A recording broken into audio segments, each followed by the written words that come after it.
What a great racetrack here at Knoxville Raceway. 1/2 mile in length. You see the turns are banked at 8 degrees, 70 feet wide. I'm not sure how much of that we're going to use. And the surface is black Iowa soil. Second time we've been here to Knoxville Raceway. That's some very black soil. If I didn't know better, it looks like asphalt. But tonight we're going to get to put in 150 laps on this surface. Stage 1 is going to be 40 laps, stage 2 50 laps, and the final stage 60. See who can hang on to it for the longest and watch how this track changes over the laps. And our pit reporters will have it all covered from pit road. Of course, Josh Sims, and we welcome for the first time covering a NASCAR race here on FS1. She has more dirt experience than any of us, I think. We welcome in Heather DeBow. Welcome, Heather.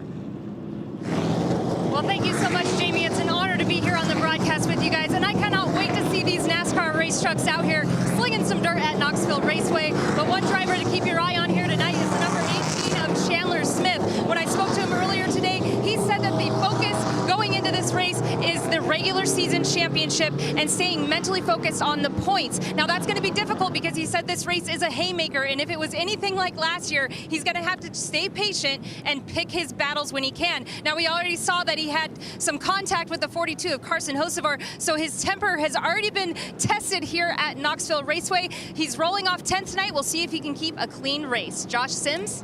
Well, Heather, for the second year in a row, Derek Kraus in the 19 truck is on the pole, and he's been very, very strong on the dirt. Last year, he parlayed that pole into sweeping the stages and taking his truck home 5th place in the race. Well, he's hoping he can recreate that magic, and he'll need that. 39 points below the cut line heading into this race. But he said just because he ran well here last year doesn't mean that's just going to happen again. He's got to keep that truck clean, and if he's there at the end, he feels he has a very good shot to enter victory lane, Heather.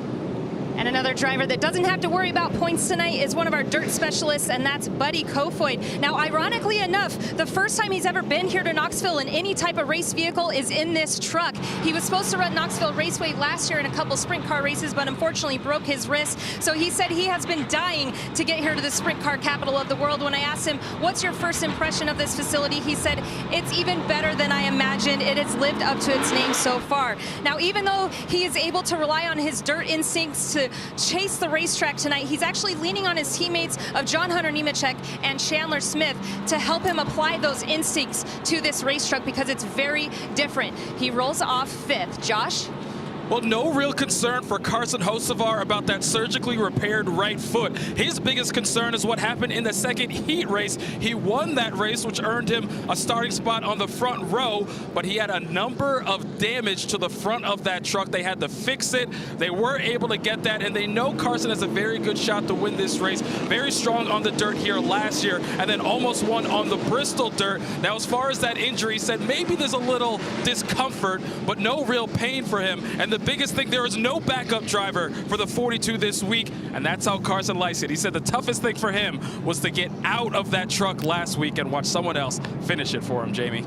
I can only imagine, Josh, what he's doing. Carson Hocevar is just so impressive. And as you see, the drivers getting in order.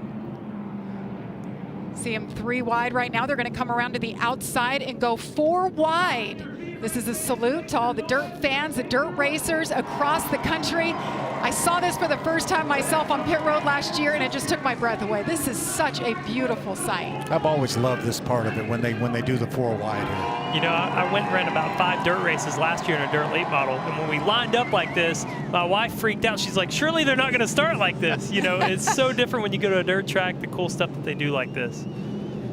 That is really neat. As you see all the fans on their feet, they're used to seeing this, but not with trucks, not with NASCAR when it comes to town. Second time ever that the Truck Series has raced here. Look at the damage on the front of the 42. He got that in his heat race. They were able to pull it out a little bit, but they couldn't do too much to it, or they would have had to give up that front row starting spot. And he's not the only one there. Ben Rhodes looked the same way. Ben Rhodes, Christian Eckes, there's quite a few trucks that have already lost that center of the nose. And what that's from is this berm that we're going to see throughout the race. We mentioned it being like Martinsville in the heat races where it can boot you off and move you back out, but it looks to me like it can limit you with some damage as well. And you talked about that berm. That thing in person is a good 1.5 to 2 feet high. So you catch that between 1 and 2, it's trouble. And you say to the drivers, well, just stay away from it. But you can see the coloration. It just holds moisture. It kind of runs down and catches in that groove. And like the paved Martinsville track, if you get right against that berm, there's grip to be found there. If you can get your left rear to hook up in that, you can drive off the corner straight and get some forward bite. And Trevor, that's what you talked about at the top of the show. It's all about finding the grip, finding the moisture, finding the grip on this racetrack. All right, we have 2 onboards this evening, starting with the 51. Yeah, let's ride along with Buddy Kofoid. He's going to start and from the 5th spot, and he's going to be carrying that visor can. That's going to be fun to watch here. This is his perspective for this race here at Knoxville. That windshield's nice and clean right now. I wonder how long it'll be like that here. Not long. And right here we've got Stuart Friesen, the other dirt racer in the field, and you can see he's got a dark tear off on his visor right now. He can pull off once the sun sets down. This bumper cam, wow. That's pretty brave for our producers here to put that on the truck. We saw those 3 trucks already with the front splitters. The skirts are gone. Let's hope it's a grill cam. All right, pace truck is off. Derek Kraus in the 19 on the inside. Carson Hocevar on the outside. Green flag is in the air. We are racing at Knoxville.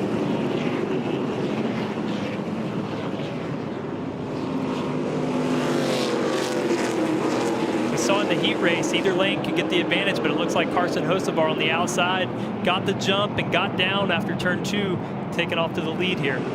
Derek Kraus staying pinned down there to the bottom. As you said, Hocevar in the 42 to the outside, and he goes to the lead. Yeah, track officials worked on this racetrack after our qualifying heat races, and so the guys really didn't know what they were going to have. Obviously, it looks like the middle of the racetrack has some grip. We saw the Haro rake out during that time where they were kind of tearing up that top groove to hold some moisture in. I really think they want this groove to stay up high where we can see some multiple grooves, and we saw great racing in the heat race, but you see the dust already on the track, and that moisture is what you're going to want to chase this whole race. And right now it may be the top, in 20 laps it might be the bottom again. You see John Hunter Nemechek kind of searching around looking for the bottom to get some grip. You hear so much about that track prep when it comes to dirt racing, and we've been learning as we go with the truck series. We've only raced on dirt 10 times. This is the 11th time, 2nd time here at Knoxville, so we learn each time that we go. Riding on board with the 51. How about the glare from the sun? We saw that during practice yesterday. The glare is really, really bad, especially as the exits turn 4 right there. It's hard to figure out where he is. And there's not much you can do about that. It's caution's out. First caution of the day. The 40 got sideways. Yeah, Dean Thompson there. I'm not sure what happened yet. We're about to check out a replay here to see what happened to him. Ooh. Got a little help from Christian Eckes. A lot of help. A lot of help from the 98 of Eckes there. Nice job by Chase Purdy in the 61 to avoid him. See Chase right there in the 61 going by on the inside. Doesn't look too bad. Remember the end of the race last year. I don't think there was a single truck. Maybe the winner was the only one that didn't have a fender crinkled up or something wrong. As you see the left rear, a little damage there, and a flat tire. So he will have to bring it in. Yeah, the officials will allow them to change flat or damaged tires. Otherwise, they would not be able to change tires, but they certainly will allow that. Obviously, when we come to the dirt, things are a little bit different. This is the format. 150 laps, just 75 miles. Sounds funny to say, but it's going to take a little while to get there. 3 stages, 50 laps, and then 60. Running order frozen at the end of the stage. And what's really different about tonight, we have non-competitive pit stops. So that means they'll all come in, and when the final truck gets into his pit box, they will service the truck. They'll give him fuel. They'll change tires. They'll have 3 minutes to do that. There's nothing to be gained on pit road tonight. Yeah, they will restart in the order they came down pit road. If you decide not to come in and use this stage break, then you will start in front of all those trucks that did come on pit road.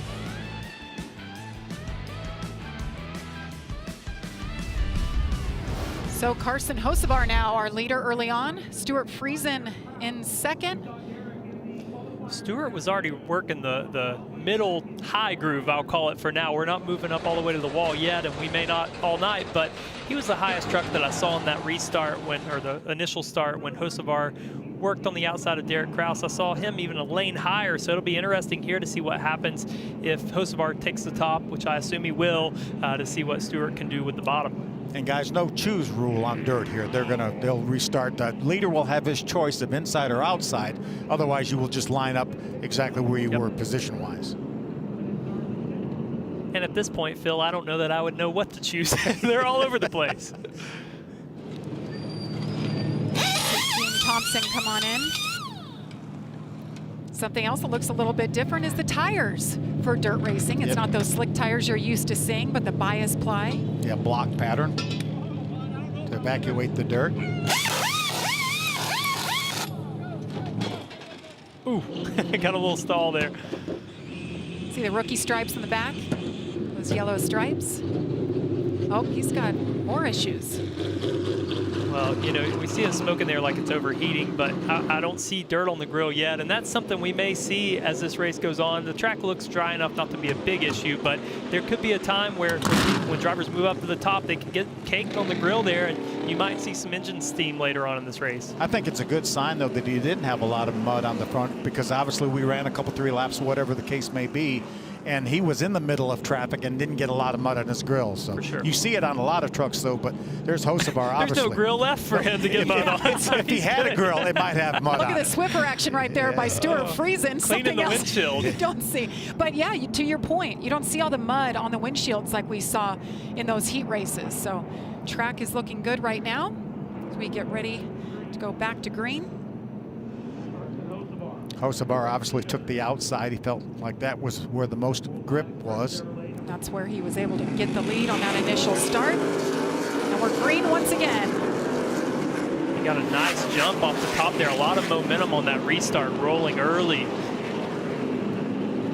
Ben Rhodes is going to try to follow him around Stuart Friesen, and it looks like he's going to be able to do it as they exit turn 2. Ben Rhodes to second. And I love this overhead view. You can see the momentum of these trucks rolling off the top of the corner. And that's really what it's all about. It's who can get the gas down right now on exit, and running that top really allows you to do it. But Ben's going to try the bottom. Oh, slide up into it. We saw Ben being extremely aggressive at Bristol, and it worked for him. He had a great truck there, went on to victory lane. These are probably 2 of the most aggressive drivers on the racetrack right now, and they're up front, and it's paying off already. The same thing of Ben Rhodes. He won in this very truck with the same or very similar setup as Bristol. All over the back of Carson Hocevar, Stuart Friesen sliding it sideways. Josh, what are they saying? Yeah, and you talk about the aggression right there. Ben Rhodes came into this race saying he needed to be aggressive. He left here last year and he was not happy with the way things shaked out. He said, you know what, I don't want to get pushed around anymore. I'm going to do what it takes, because the most important thing is that regular season championship. He told me he had a nightmare last night that he woke up and he lost the points lead.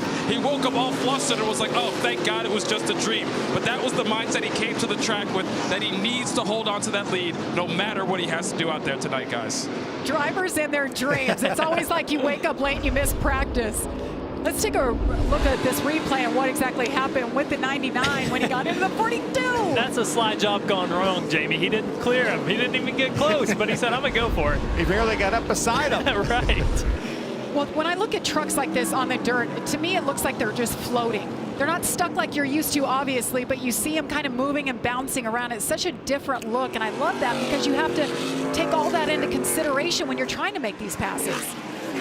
You have the top 3 trucks running basically the higher line. John Henry Nemechek moved up to the high line that time, but he's been trying to make the bottom work.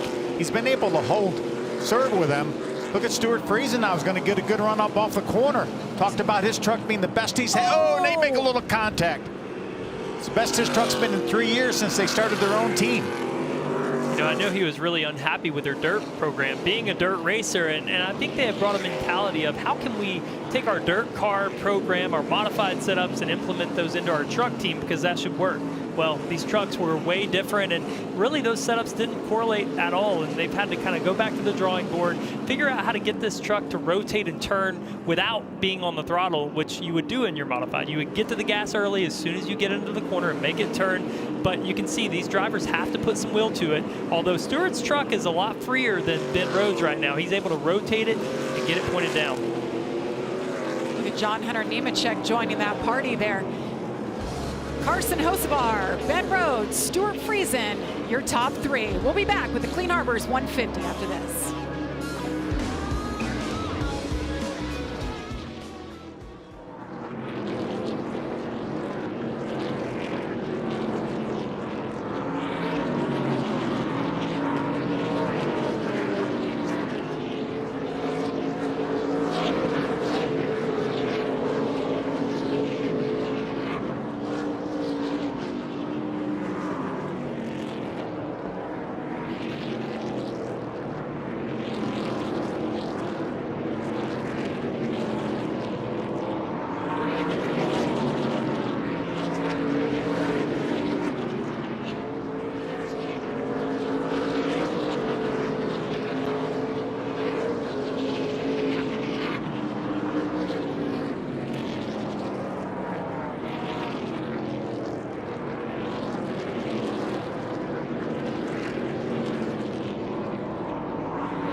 Welcome back to NASCAR Truck Series Racing from Knoxville on FS1, presented by Blue Emu. Trevor, I think you jinxed him. Stuart Friesen, you were worried about the cameras. Oh! I said bumper cam. I didn't even think about the roof cam, but I hear the bumper cam's already gone too. 3 cameras on board, I believe. And there's a live shot, so it's still working for us, but Halfway. a little shattered filter there on the outside. And just cover your right eye, it's perfect. And the bumper cam is gone. Darn it! Heavy lap traffic already for these leaders. Heather, you have an update on Stuart Friesen? Yeah, I just wanted to add to what Trevor was saying about the 52 of Stuart Friesen and getting this truck to where he wants it to be. It's actually been a slow progression. I talked to his crew chief, John Leonard, and they said they've really changed their theory on how to make this race truck work. They're used to the modified setups in the dirt cars that Stuart is running, so they want to make this truck feel like that, but they've gone the wrong direction in the past. So the last 3 races on dirt, they've really struggled, but they think they have it figured out now on what exactly they need to do so that the truck feels like the modified for Stuart, and so he has a good grip on it. And another thing he mentioned that's really helped them is Jessica Friesen. They said it's really helped having her a part of the program so that they could understand where the 2 of them are coming from when they're talking about dirt. Thank you, Heather. All kinds of action happening on track right now, the top 10. A lot of action, and I see steam coming out of Ben Rhodes' radiator here, which is not a good thing for him this early. You can't run very long like that, and really, I don't know what you do about it. I mean, I've not seen a ton of dirt on the nose. We're looking here. I did notice that the valence has gone off the bottom. Yeah, he's got a lot of mud. And he's got another 13 laps to go. It won't make it that long. I think it. Yeah, these Elmore engines really don't like high water temperature. This was the battle for 4th with Ben Rhodes and Todd Gilliland with lap traffic. 17, Ooh. He hits that curve. Derek Kraus says, what in the world just happened? But it looks like unlike Hocevar in his heat race, the 17 didn't get as bad a damage. We said you got to search everywhere for grip. I did not mean on the berm. We're not talking off-road trucks, right? That's right. Yeah, that 99 is losing a lot of water, and it's losing all the pressure. So typically, these engines can run over boiling temperature because they're a pressurized system. Right. Once that valve pops off and you start blowing steam, well, now that temperature threshold comes a lot lower, so you really don't want to see that. They'll have to get that grill cleaned off if they can make it to the stage break or caution comes out. Ben Rhodes trying to hold steady there in 7th right now. See, Hocevar still has about a 1 second lead over Friesen. There you see Friesen on the outside. That 52 truck. Notice. Josh, what are they saying about the leader? Yeah, Carson Hocevar has been absolutely dominant so far this race. Came over the radio a little while and said, hey, this thing feels good. They're telling him on the radio, just keep driving it the way you are. He said he found a lane that he likes, and he continues to lead here at Knoxville, guys. Caution out for the 2nd time. This might be the break that Ben Rhodes was looking for here. Yeah, he can come down pit road and cool it off. But, oh, you see Tanner Gray in the 15. Not the break he was looking for. Not the break he was looking for. Spencer Boyd in the 12. A lot of damage. The left rear of the 15. Right rear of the 12 of Spencer Boyd looks like it has some damage as well. He's lost a lot of water there, Trevor. I think he needs to give up his spot and come down pit road and see if he can get that cooled off a little bit. Yeah, if they can get it cooled down some, I wonder, I don't know, I'd have to check the ruling on this, but a cool down unit, if there's some way to plug in at the stage break or do something to get some water back into this thing, if they can do that during that 3-minute period. Let's take a look back at what happened.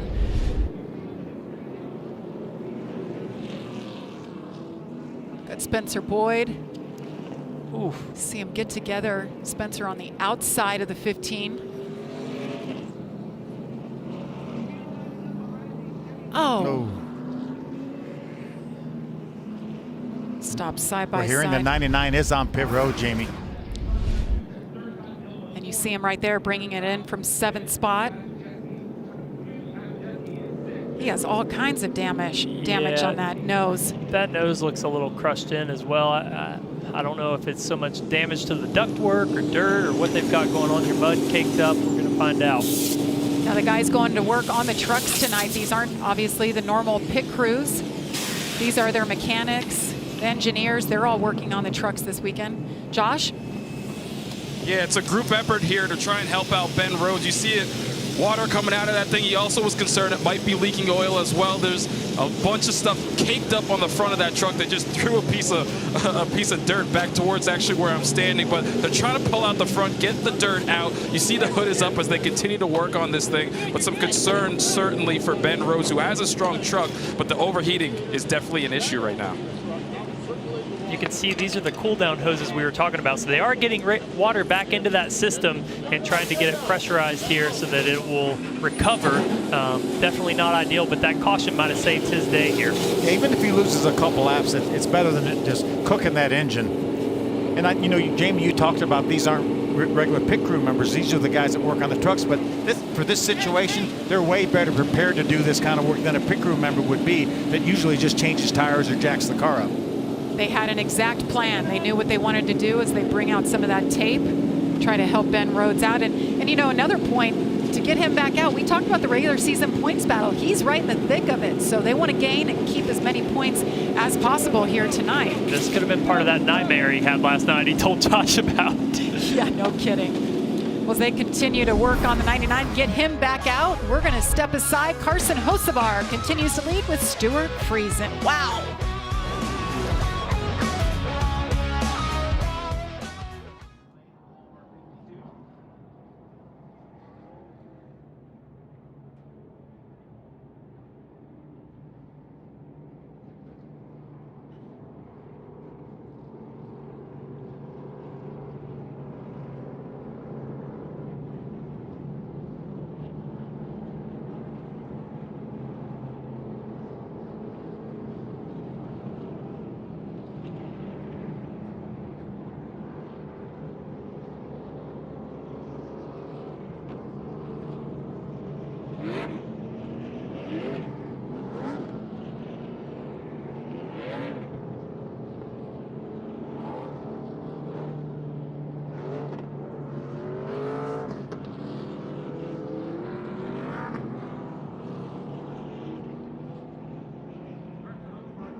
The 146th Westminster Kennel Club Dog Show, sponsored by Purina Pro Plan, begins with the Masters Agility Championship tomorrow, 12:30 Eastern on Fox and the Fox Sports app.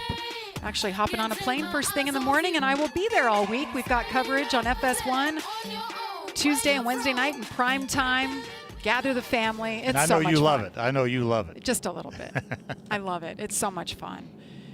Be excited about that. Look at this beautiful sunset. Knoxville, Iowa. Farmland everywhere, and all of a sudden you take a left-hander and there's a racetrack. Right there, just like that. You turn left. Is he listening to us? Bring us those beautiful aerial shots. Great night for racing. Fans are enjoying it. What do you guys think so far? I think the racing's been great. I love the way the racetrack is right now. It's been fun to me, and these fans are there super early for a dirt track. You know, normally you don't have to show up until 10:30 p.m. to get started, so they're excited to get this going. That's right. Well, we documented the 99 came in. Josh, what are they saying? Did they fix it? Yeah, well, they think they fixed it. They said the issue was there was a big hole, as you can kind of see it still on the front of that truck. So it just got really caked up with dirt, led to it overheating. They said some oil also was down on the track around turn 3. So a big issue, but Rich came over the radio and told them, hey, we're only 1 lap down. We have a plan for this, so we're going to be all right. Not a great start for the defending series champion, but like he said, only 1 lap down, so definitely don't count him out. Yeah, you know, Tanner Gray, the 15, he lost a lap as well. I think that's probably Ben Rhodes' goal here in these next 3 laps, is see how many he can pick off to try to get this the wave around at the end of this stage. Boy, it's going to be a 1-lap shootout for the end of this stage here. It'll be a good battle to see what truck could be 1 lap down to get that wave arounder. So a number of trucks 1 lap down. We only have 21 trucks right now on the lead lap. Chase Purdy and the 61 is the free pass here. Got to know Chase Purdy a little bit in the race day show. Does not like anything that can bite you or hurt you, just snakes. He likes to drink beer. Got to know him a little bit. There's Chase right there. Bama Buggies, Toyota for Shigi Hattori. Check out those mud flaps. Well, we got a second to see him there. I mean, we're really truck racing now. You got mud flaps on the thing. As we learn, we evolve with our setups, and you know that guy, the 61, has a good setup because the team truck won this race a year ago. No surprise, Carson's taking the outside here. Yes. See if Stewart can challenge from the bottom this time. Carson comfortable in the outside. Green flag in the air. Carson leads them. 3 wide. Buddy Kofoid in the middle of that sandwich, the 38 of Zane Smith. Hocevar comfortably out front. Look at John Hunter Nemechek send it in on the inside, trying to get by Friesen. Oh, Friesen going to lose all his momentum, lose all the track position. You said send it. Stuart Friesen sent it to the outside. Stage 1 over. The caution is out. Carson Hocevar with the win, and Stuart Friesen, quite a bit of damage there. Right rear tire is down on that truck. That's what it, yep. But he's going to stay on the lead lap, and he'll get an opportunity to change that tire during the stage break. He'll lose his track position. If it's going to happen, I guess now is the best time. Heather? And I was just going to tell you guys what you already saw, that the right rear down on the 52 there, but they were just saying that that top lane is really choppy right now, but they were happy with the spring change that they made that's really helping with that. They also mentioned that they don't think the top line is going to go away anytime soon, which is interesting. A lot of teams right now talking about what the track is going to do and where they want to run and what changes they want to make on the brakes. Some are sticking to the plan that they came into the race. Others are kind of him-hawing around on what changes they might do, but remember, this track will constantly evolve, so a change you make now might not work out later. Well, that's interesting. They said that the top shouldn't go away anytime soon. That's good for all of us, right? The racing stays so good with 2 lanes to run, and this is what happened to the 52, Stuart Friesen. Yeah, he got down in the corner. I think that right rear tire was down. You see he did not make any contact with the wall. And you see the tire down there, so great save by Stuart Friesen. It's right on board with him here.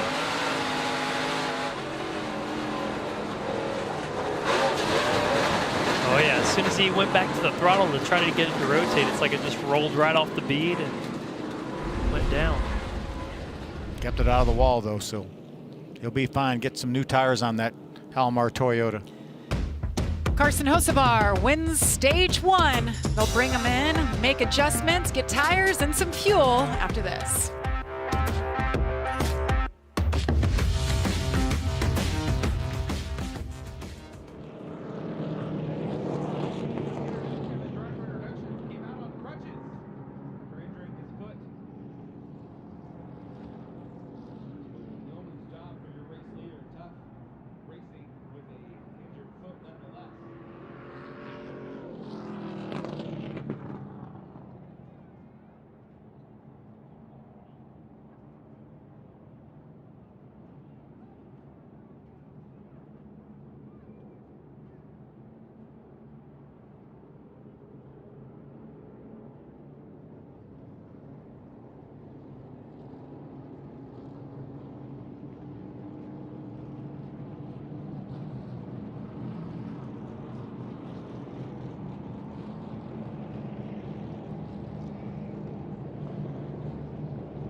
Welcome back to the Clean Harbors 150, presented by Premier Chevy Dealers.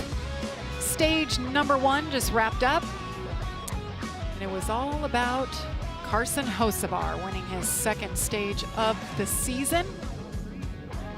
These are the points that these drivers will earn. You see Todd Gilliland, Brett Moffitt will not get points because they're just moonlighting in the series, they're wanting to come have a little fun in the dirt. A little fun. Todd Gilliland in the Cup Series and Brett Moffitt in the Xfinity Series. John Hunter Nemechek 3rd, Derek Kraus 4th. He started on pole there. Ty Majeski, always in the hunt. He's not a road course guy, runs well. Not a dirt guy, runs well. Matt DiBenedetto is the one that stands out to me here at 9th. That you know, I know he's trying to steal a win to get into the playoffs. I mean, we expected a lot out of him this year coming to the Truck Series, but you know, this could be one if there's enough attrition. We see attrition. Look at the side door of this 42 truck right now. Somebody tried to get in the side with him, I think. It looks like a can opener. Just cut the side. He did. Look at that. I don't even know how you do that. Well, he held on to it. Truck's pretty darn good. Yeah, once the last truck gets on pit road, then they will start the 3-minute clock, and you can do just about anything you can do in a normal pit stop in those 3 minutes.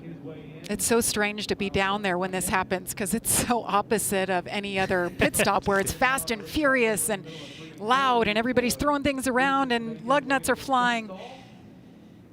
So Stuart Friesen cut that right rear down when he was in that outside the top line. He's the last one in. You know, and it almost makes you wonder if it just came off the bead. These trucks don't have bead locks like a dirt car would have for that tire, and he's going and he's pounding that cushion. You saw it kind of happen right as he got to the cushion there, a little bit of a cushion. There's not a big one, but when he went to the gas, it just kind of rolled off, and it makes you wonder, lower air pressure, hitting those bumps that he was talking about on the higher line, does that cause an issue? Let's go down to our pit reporters. Josh. And let's start with your stage 1 winner, the 42 of Carson Hocevar. You see that damage on the driver's side door of his truck. Kind of surprising because he's been out front for most of this race, but that's the nature of dirt racing out here. Either way, he said he was struggling a little bit on turn 3 earlier in the race, but he said as things went along, he got much better. He's been happy with the truck. He said he just needs a little more side bite. Otherwise, he's been good. They just need to change those tires and fix the damage on the left side of that truck, Heather.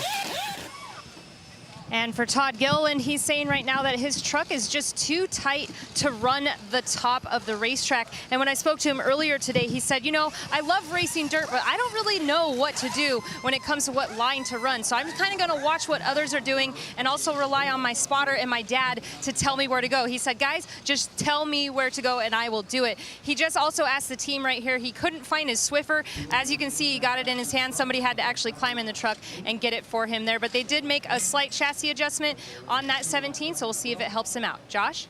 Heather, those Swiffers are so crucial for these guys out here in the dirt. As you see Derek Kraus doing the same thing, he's got the Swiffer in his hand as well. Now for him, he said the balance has been good with that truck all night long. He feels he's 10 times better on the bottom line than the trucks that have been around him. Finished 4th in that first stage. He's been really happy with that truck. We know he started this race on the pole. He won the first 2 stages here last year and finished 5th. He's been strong on the dirt. He said the biggest thing for him, make sure that grill is clean.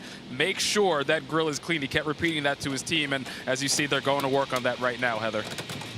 And John Hunter Nemechek right now just saying he needs a little bit more forward drive. The track is getting slicker right now, and it's a challenge for him to keep it under him. But also in the heat race, he did have a little bit of a gremlin that struck up. That car, or that race truck, wouldn't fire under power, so he was actually driving around the track and it was shutting off on him. They looked over the truck between the heat races and this main event, and they checked everything multiple times and couldn't find anything. So they decided instead of going to the rear of the field to try to make their way up through, they would try to deal with it here at the stage break. But so far he has had 0 issues with that gremlin that was chasing him there in that heat race. Jamie? Thank you, Heather. Good work down there by both of you. And yes, that gremlin, I'm sure that's in the back of their mind, but he didn't have any issues and hasn't since. Well, one thing that this team has done different is the setup on this grill. You can tell it's totally different. It's kind of rounded and sticks out and has this like cloth over the front of it, whereas a lot of these trucks have just a shaker screen that sticks out 1 inch or so. And you know, these teams are learning and adapting, as you mentioned earlier, with the mud flaps, and they're adding new things to these trucks every time they come.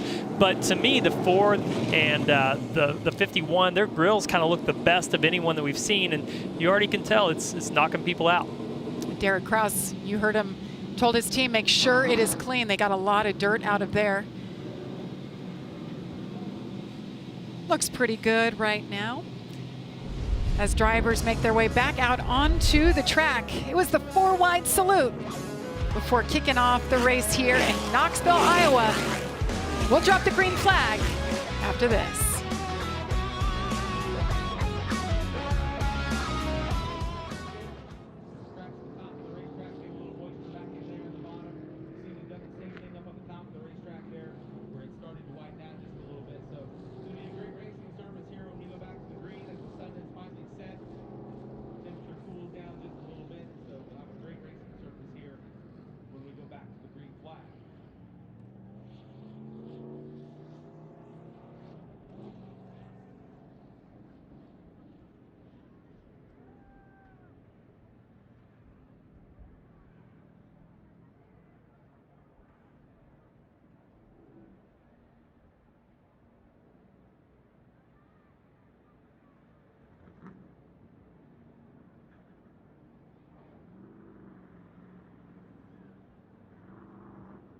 Folks, the National Sprint Car Hall of Fame and Museum, have a good look at the trucks sitting there on the inside of turn number 2. Everyone at the Brian Clausen Suite Tower as well.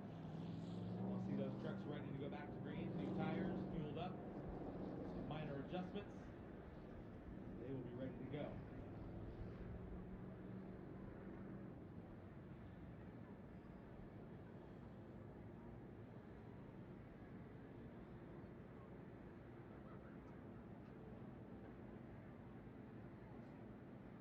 Best in the world track preparation for dirt racetracks in the country right here at the Knoxville Raceway.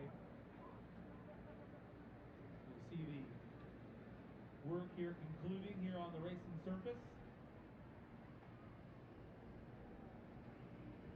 be really nice for the guys to be able to get back on the bottom again. We've seen John Hunter Nemechek spend some time down there on the bottom of 1 and 2 for sure.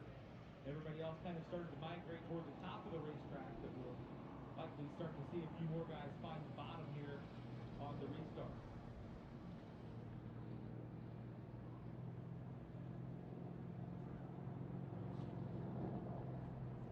Well, we've got a chance here. Let's give away the 50-50 money, race fans. If you bought a 50-50 ticket,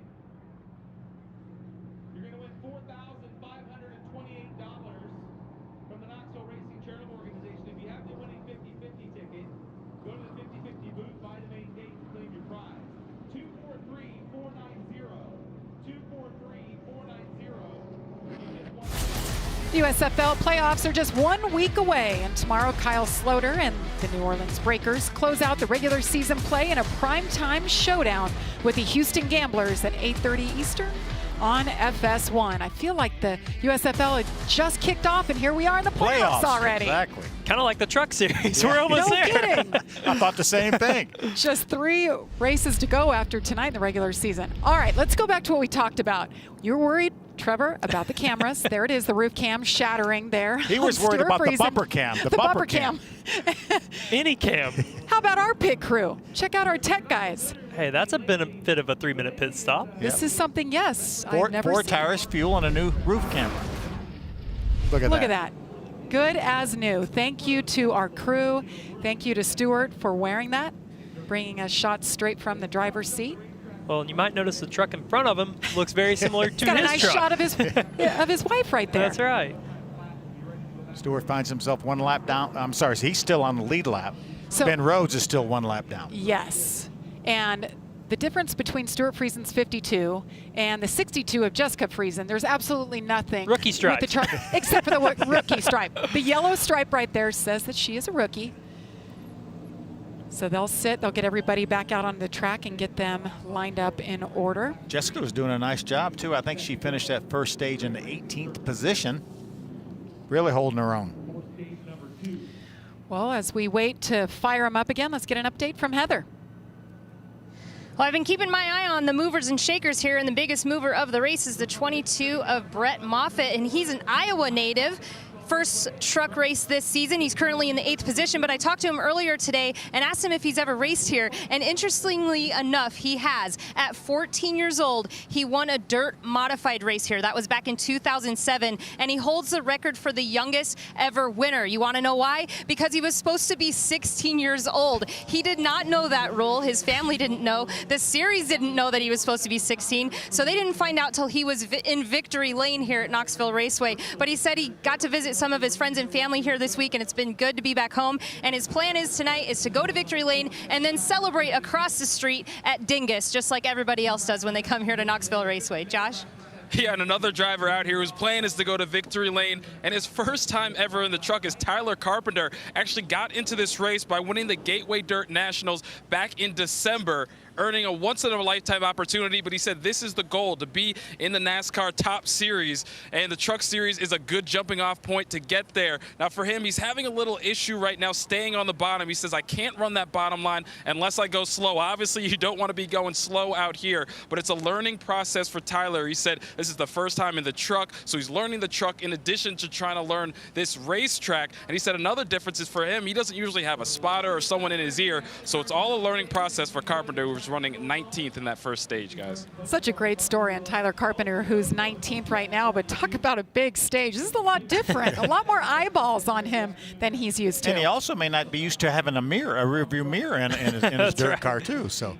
Well, I tell you, when you don't have a spotter and you're in a dirt car, you have to use every part of your brain. You've got to figure out how to search around. You know, you're looking, you're listening. When you get a spotter, it's almost like a cheat code. It's like, hey, run the top this time, and you jump up there and try to figure it out. But I'm sure him knowing these dirt tracks so well is going to pay off well for him tonight. The reason he's in that truck is from winning a dirt late model race. Al Neese said, whoever wins this race is going to get to drive my truck in Knoxville. Tyler won, and he said, man, I don't think Al Neese knows what he's getting himself into here.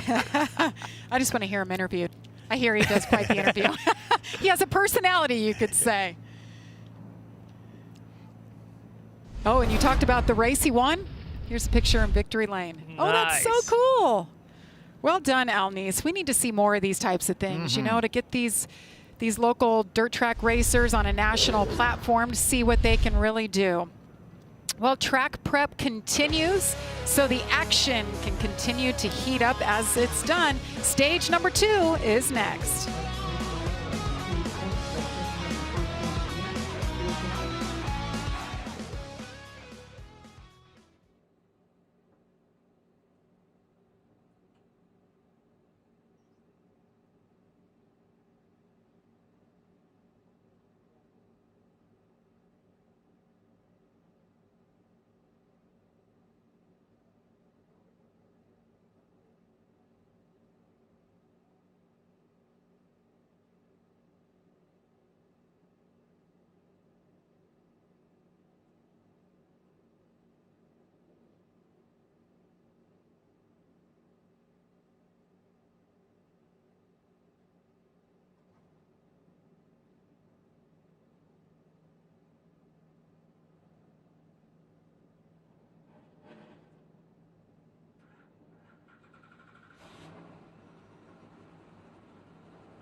I'm Quincy, and I know style.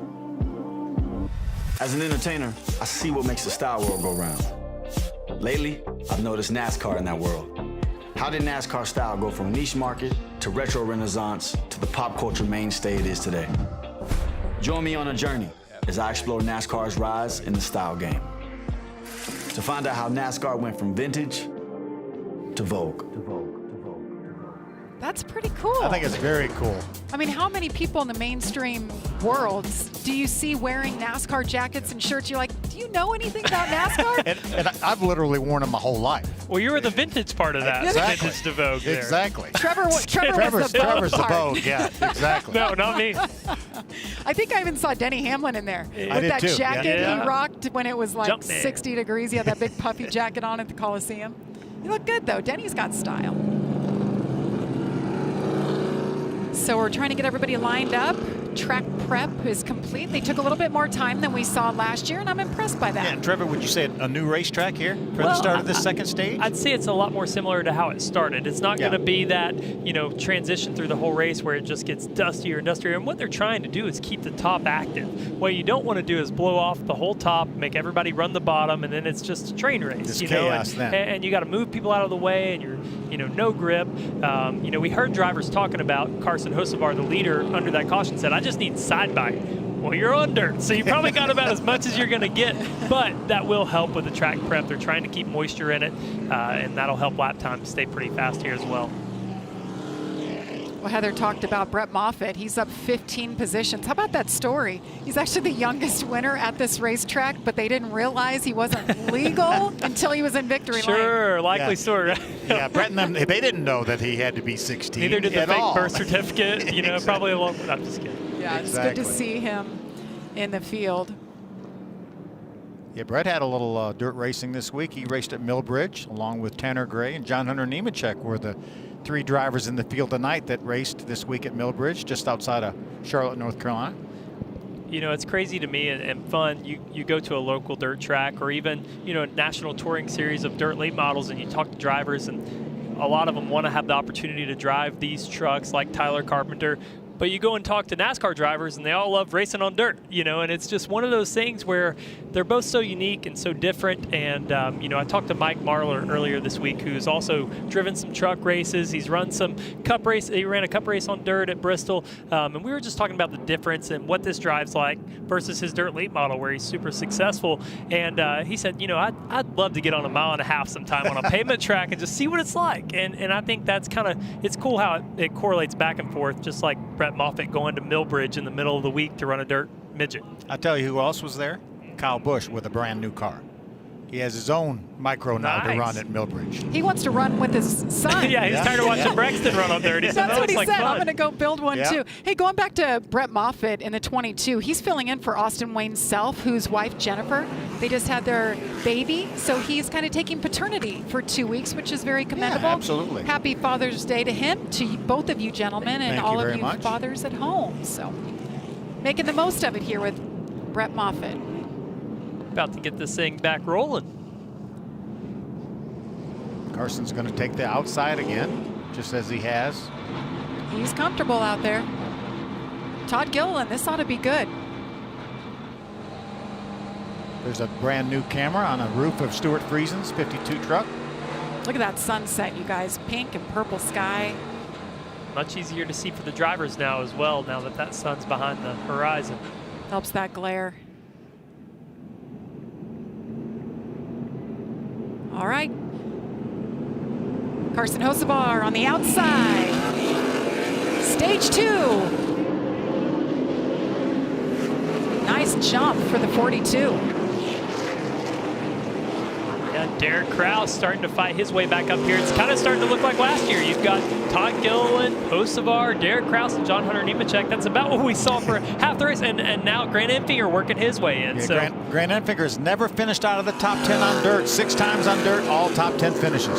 Sneaky good. He's one of those that's just always there, kind of like Matt Crafton in the 88. You see him kind of coming into the picture in the back there.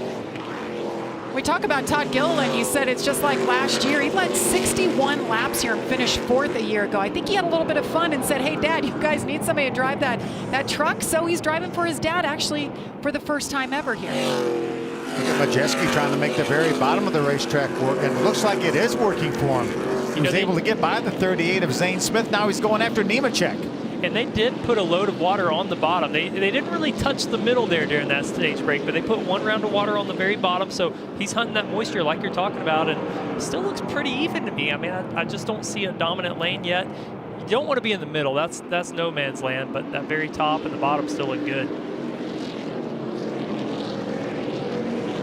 Haley Deegan just lost a couple spots, still running inside the top 10. Won her heat race earlier. So having a really good run for her. This team certainly needs a good finish here tonight. Stuart Friesen right along with him. Remember, he had that flat tire just at the very end of the first stage. Lost all his track position, but did stay on the lead lap. Looking for a place to be when you've got trucks on the inside, trucks on the outside. There's really, as you mentioned, there's really no middle, Trevor. Yeah, and it's really tough to be patient in this setting. I mean, he's obviously better than some of these trucks in front of him, but Buddy Kofoid's got the bottom jammed up, trying to hold on to his own, and then the top's really not moving. So, I mean, if you're Stewart, you just got to be patient here and take care of that thing, because you know you've got a stage break and another 45 laps, another chance to work on it. But this is for the lead here. Derek Kraus showing some muscle just like last year. Trying to drop to the bottom, the inside of Carson Hocevar, who gets a little sideways. Yeah, and if you're Derek Kraus here, you can't really run that one lane lower. When you race on pavement, you poke that left front headlight out a little bit to get clean air. It helps it turn. Right now, if you're Derek, you've got to stay to the top. Either make Hocevar make a mistake, or you got to go polarized all the way to the very bottom. But that left front headlight out for clean air isn't really going to work right now with the way the track's slicked up in the middle. Yeah, they're lucky they even have a left headlight on these trucks. I noticed on Buddy Kofoid's truck, he was knocked up pretty bad in the truck bed area. His truck bed. Tailgate. It's all bashed in. Yes, it was bashed in where the yellow rookie stripes are. Trying to let his tailgate down. Ben Rhodes right now is the lead truck 1 lap down, so if the caution flag were to come out, he would get the free pass. But we're going to see probably more trucks get lapped here soon. He needs that caution to come out pretty soon. You know, another one holding their own is Haley Deegan here. She's still in the top 10. As we mentioned earlier, she's looking for that top 10 run to get things rolling, and she's doing a great job. Won her heat race, and now she's holding on to the top 10, as we mentioned. Seems like she's keeping up with the racetrack with adjustments, and really has been right there most of the day so far. Ben Rhodes with his overheating issues earlier. Down a lap, shown 28th right now. Battle for second. Derek Kraus trying to hold off the 17 and Todd Gilliland. Lap trucks up ahead. Yeah, no surprise that these three have found their way to the front. We talk about how good they all were last year in this race. You can start to see that lane they're running in the middle start to shine up a little bit. It's starting to polish off some, so they're going to keep moving higher and higher, which is just going to make this racing groove wider. And what that eventually does, once the diameter of the corner gets so big, that leaves an opportunity, like you see with Todd Gilliland, to shoot the bottom and try to make that diameter shorter, and there's enough grip down there to make that work. You know, it's tough to pass on the bottom when the best groove's in the middle, but if it goes to the way to the top, you might be able to make a run down there and get by some of these drivers. Maybe do a slide job and There you drive go. it, sing it in on the bottom and slide up in front of him on exit. Lap traffic's going to start playing a factor here as well, Jamie. But Ty Majeski holding his own in 7th right now. Definitely not a dirt guy, so this is one question mark that I have of what we're going to be able to do. But obviously Thor Sport, their setups have been so good. They're so strong when it comes to dirt racing, and it's like no matter who gets in that truck, they're going to have a solid setup, and obviously Ty Majeski puts in the work. Well, and right here, as we mentioned, the groove moving up. Earlier, they had their left sides on the shiny part that you see on TV, and only their right sides in the sticky part. Now they've got all 4 up there, and they're moving it higher and higher already. Be interesting to see how it changes. Heather, what are they saying in the 17 pit? Well, before that stage break, he said he wasn't feeling comfortable up there on the top, and it's still the case. We saw him try that bottom groove a little bit, and they told him, hey, there's still rip in the top, so you got to get back up there. So as you can see, he moved back up there to try to chase down the 19. It's a great battle up front right now. As soon as he moved up there, he caught him right back. So he's going to keep trying that bottom to make something work, but the top is where it's at. Todd Gilliland to the inside of Derek Kraus. Can he make it work? And he does. Perfect hole. Carson Hocevar continues to lead. You won't miss a thing as we go side by side.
Welcome back to Knoxville Raceway, and we are under caution for the 4th time, as you saw there.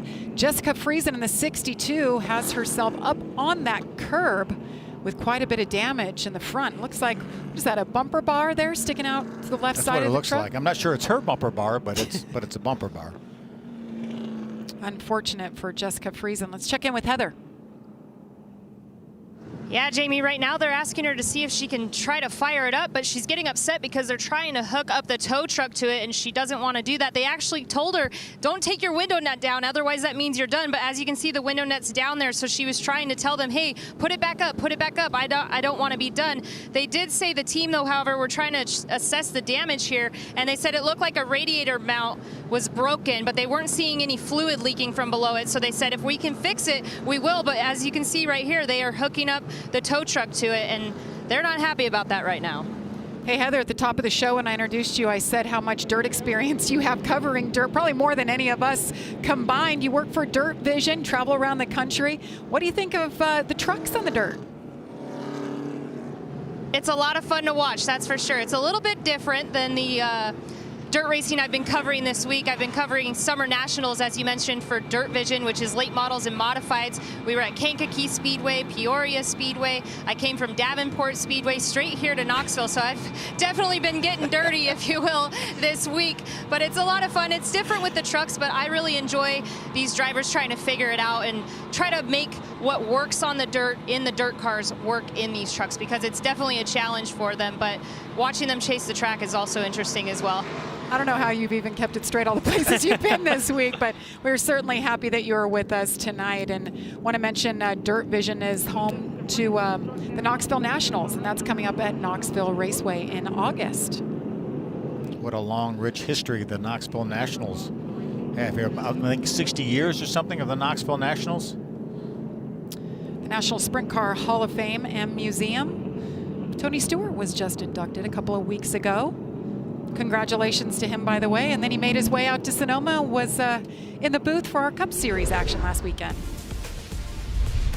The granddaddy of them all. I like track it. facts. How about this? 1878, this track was first built for horse racing. First race here was in 1901, first motor car race. There's 1961 was the first Knoxville Nationals. Won by Roy Robbins. Steve Kinzer with the most national wins. I grew up watching him, man. I loved watching sprint car racing. I'm from Knoxville, just the wrong state, Tennessee, and we love some dirt racing around there, so I loved watching these guys growing up. Good stuff. Well, we're having a great time tonight. 89 laps to go. We'll drop the green once again momentarily.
Welcome back to Camping World Truck Series Racing from Knoxville on FS1.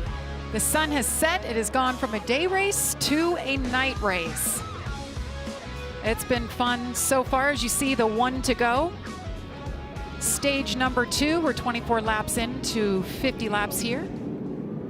Carson Hocevar has led every single lap. He's had his challenges, most recently the 17 of Todd Gilliland. Todd looked really good at the end right before that caution there on the top. He got by the 19 of Derek Kraus and was working on Hocevar's bumper right when that caution came out.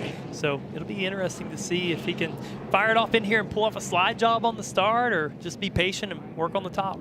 See what he can do. How about Brett Moffitt has made his way up into the second row. Will restart fourth. He's not going to lay back.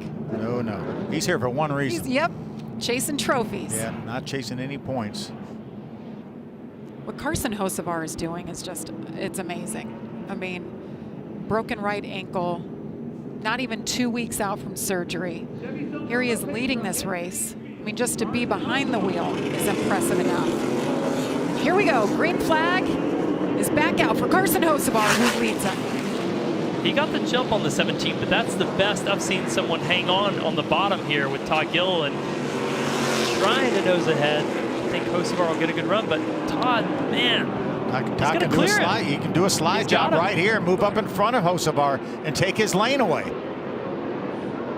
There's a 22 of Brett Moffitt right through the middle, and Derek Kraus down on the bottom of the 19. Hocevar. Yeah. Something wrong with Hocevar. We've got a tire down or something's wrong here.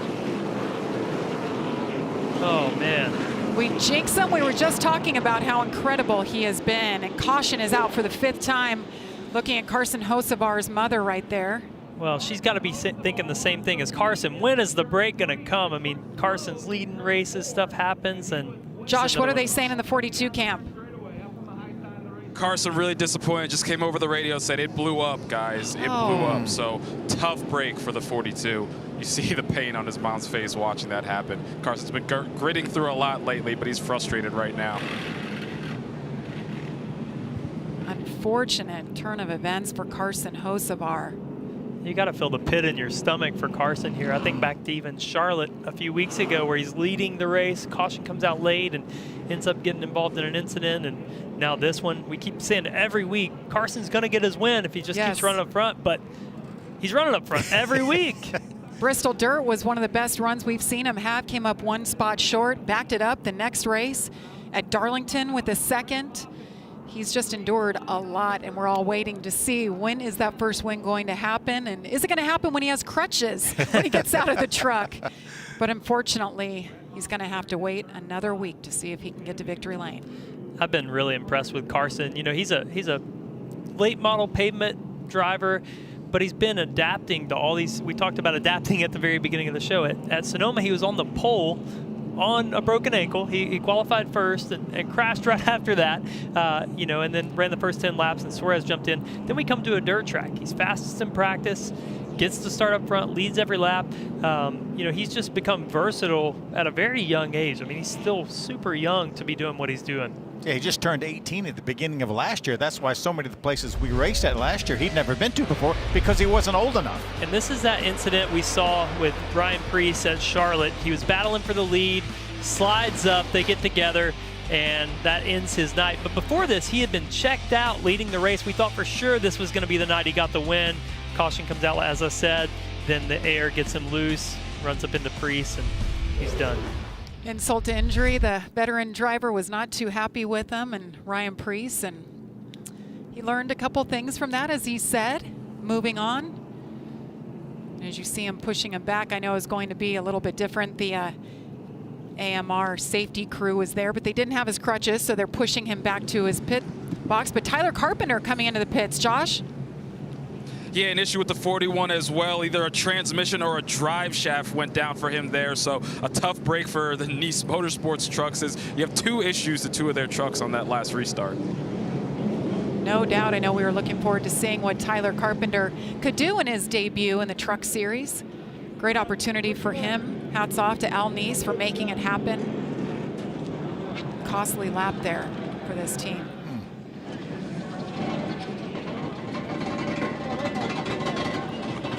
You almost hear something dragging underneath the truck there. As it, Maybe a drive shaft. Sounds like a drive for shaft. sure.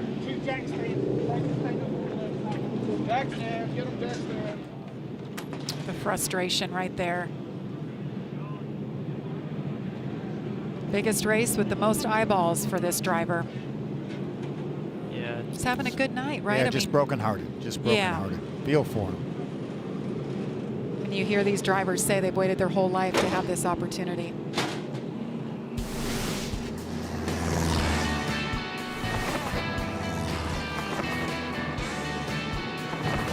You know, it's been a while since we've seen a regular, a Truck Series regular win a race. It's been 3-4 weeks of these races in a row where Kyle Busch, Corey Heim, some of these guys stepping in to win. I'm sure that Brett Moffitt would like to add to that list, but these regulars want to put an end to that. They want to claim their stake here.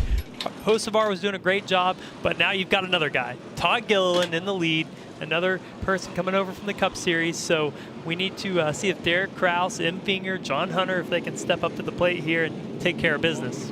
See the playoff bubble there as Carson Hocevar climbs from the truck, and that was him that we were sitting on board with, looking at the frustration. Like, gosh, when am I going to catch a break here?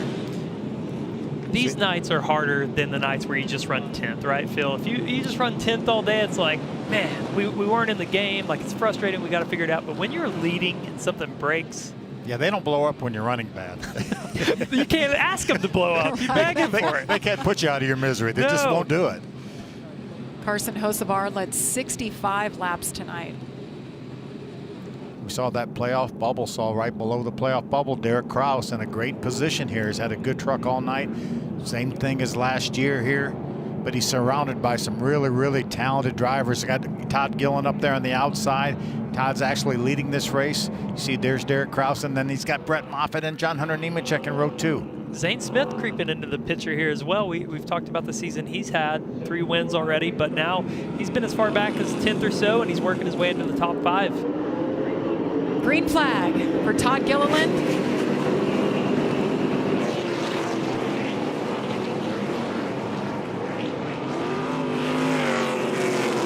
How about Stuart Friesen there has made his way back up into the top 10. See him on the outside of the 22 at Moffitt right there. Had that cut tire earlier, or that flat tire, he had to bring it back down.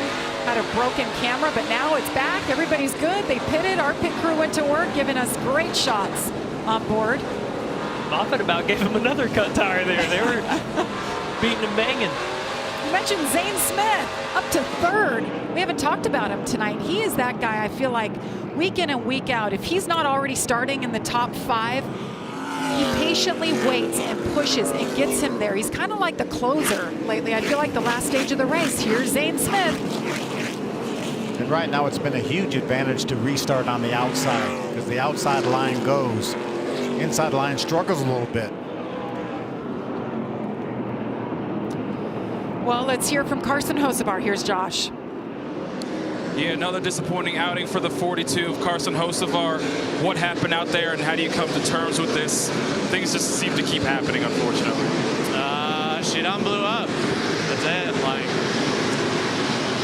I mean, I thought Sonoma was gonna be the hardest one to watch, and now this one's gonna be hard to watch. I'll probably just sit and think about it for a while, but I mean, we have spec motors, and if you have a bad one, you have a bad one. You don't know, you can't really test it. We don't got a lot of time to dyno them, so this sucks. It's one of the areas we can't control. We can't do anything. So you know, these guys did all they could. They built me a fast race truck. I mean, we were kicking everybody's butt for a while, and then we kind of made a little bit of bad adjustment that everybody kind of really got back to us, that it was going to be a fun race, but we're still in the ballpark for sure, because 17 got pretty good there, but just sucks. It's fitting. Just would be our luck. Thanks, Carson. Guys. Thanks, Josh. And the tough thing about this racetrack now, there's no way out. He's stuck infield for the whole race, and he said, I just have to sit here and watch what happens. Yeah, it's almost like you see it in his face. He's come to expect it. He's like, what else could go wrong? And that's so frustrating to be in that spot. But he's got to go home and say, I did everything I could do to be in the best spot I could be in. There's nothing I can do about it. And he's got to believe kind of what he was saying. There's nothing we could do there. But while we were talking to him, we saw the 38 get by John Hunter for 2nd place. John Hunter went to the bottom to try to defend, and the 38 worked the top. And then now we're looking at Stuart Friesen up ahead here in this in-car, and he's coming through the field. You mentioned him a second ago. He's up to 5th already. He's got one of the best trucks in the field. He does. Have you seen some of these trucks lift the left front tire up off the ground? Well, we talked about Stuart Friesen and how they changed their setup, their mentality coming here. He told me it was in the front end. They just needed these trucks to turn better for he and his wife, Jessica Friesen, who's in the 62, as Stuart goes around her. But it's obviously working. The truck is good. He's had his issues, and he's been able to fight back as the 19 and Derek Kraus working the wheel. That's a battle for 5th right there. Look at Grant Enfinger. He's trying to get below Derek Kraus. Derek Kraus was on the bottom of the racetrack. That was a perfect picture right there of a pavement racer and a dirt racer. You got Stuart Friesen sideways through the corner, and then there's Grant Enfinger on the bottom, as straight as he's at Martinsville, running right around the bottom, and they're running 5th and 6th. So there's a lot of different approaches here, but to me, Friesen's attitude of his truck looks the most like a dirt car. As we mentioned, he's trying to get it to have that attitude. Pretty loose, though. I don't know if that right rear is going to take that much abuse. These guys just make it look so much fun. I just want to go to a dirt school and learn how to do this. I mean, I'm sure they have them around the country, right? I would love to drive something on dirt just to get that feel. I mean, I've ridden plenty of dirt bikes, but never done 4 wheels on dirt. As you mentioned, Stuart Friesen is really crossed up there. Really has it hung out. Brett Moffitt, who's running in the 4th spot, looked a lot the same way. Guys, Kaz Gralla in the 02 up to 8th. And don't look now, but Matt Crafton, the 88, he's always there, stalking in the top 10 when it comes to dirt racing. Oh my goodness, look at Stuart Friesen. Yeah, that wasn't on purpose. That was too much. That was too much. Gosh, it's fun to watch, though. Derek Kraus was giving him quite a bit of pressure there. I almost think he said, I'll go to the bottom, Derek. You go on, little guy. Great battle for 5th right here as the 19 gets around the 52 as Stuart Friesen. Grant Enfinger just waiting. Come on, you guys keep battling it out. I'll figure my way out. Get around you. I think maybe Stuart's truck's hung out a little bit more than he wants. Looks like maybe a little bit free. I think it probably worked good for the short run, which helped him get all this track position back. But I'm pretty sure from what I'm seeing, they're going to tighten that thing up a little bit to make that right rear last longer. Yeah, this is the shot of how sideways he got with Derek Kraus on his left rear. Yeah. If the driver behind you can see your full number, you're probably a little too sideways, right? It might not be 45 degrees, but it's about 40 degrees sideways. Wow. He made it work. He went straight back to the bottom. It's like, yeah, that was on purpose. It's impressive. I'll tell you, the one thing I noticed about the Ford John Hunter Nemechek, he's the straightest truck. I haven't seen him pitched at all, except for right there. Right. Remember, a little bit longer stage here. This stage was 50 laps. The first stage was 40 laps, with just 4 laps to go in this stage. And the fastest driver on the track that last lap was Zane Smith in second. He's trying to run down Todd Gilliland. And you know, right now he's quite a bit quicker. Todd is getting into some lap traffic, though, and we'll see how they can work through that. But I'm really impressed by Zane. I mean, we talked about it earlier, being the closer, but he's so mellow. He always kind of plays it slow, like, I'm not really good here. I don't really like it. And then, you know, finishes second or first or wherever. And he's doing that again right now, just taking care of that truck. Well, Friesen's having trouble right here at the end of the stage, just like he did the first stage. He lost a couple spots to Enfinger and Kaz Gralla.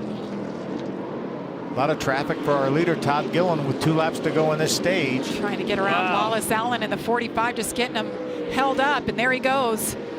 Still has over a 2-second lead over Zane Smith, so he should be able to easily get to this end of the stage with 1 more lap. Zane Smith told me at Bristol Dirt, he said, I'm as lost as an Easter egg out here. I don't know what I'm doing. And then he finished 10th. So here he is about to finish second in stage number 2. Final lap here of stage 2 as Todd Gilliland takes the win. Zane Smith, John Hunter Nemechek, Brett Moffitt, and Derek Kraus, the top 5. That's got to be the coolest stage win for David Gilliland, to see his son go out and win the stage. And I talked with David in Charlotte when we were at the race, and he said it's been a learning year for Todd. I mean, the Cup Series, it's jumping into the deep end, and you get to learn. You're drinking out of a fire hose, but to see him come back with the confidence and the intensity that he's learned already in the Cup Series and bring that right back, get a stage win, it's really cool to see. And we saw Ryan Preece do that in this very same truck last year at Nashville. Been in the Cup Series for about 3 years. It's really helpful for the whole organization when you can plug someone in like Todd or Ryan and help Tanner Gray, help Haley Deegan to see what the equipment's doing, give some feedback, and kind of guide the whole program. Because if you look at Tanner, I mean, he drove funny cars, and Haley came from kind of more of an off-road background to K&N. So it's good as a litmus test to have a driver like Todd in tonight to give them a starting point. Ironically, Todd Gilliland was in the 38, who finished second behind him. That's the truck he drove last year. So really good finish for them. We'll be back to Knoxville after this.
Now that the Beast Brock Lesnar is back, what does this mean for the Bloodline? Plus, Ricochet attempts to regain the Intercontinental title from the ring general Gunther. It's an all-new Friday Night SmackDown, live at 8 Eastern, 7 Central on Fox.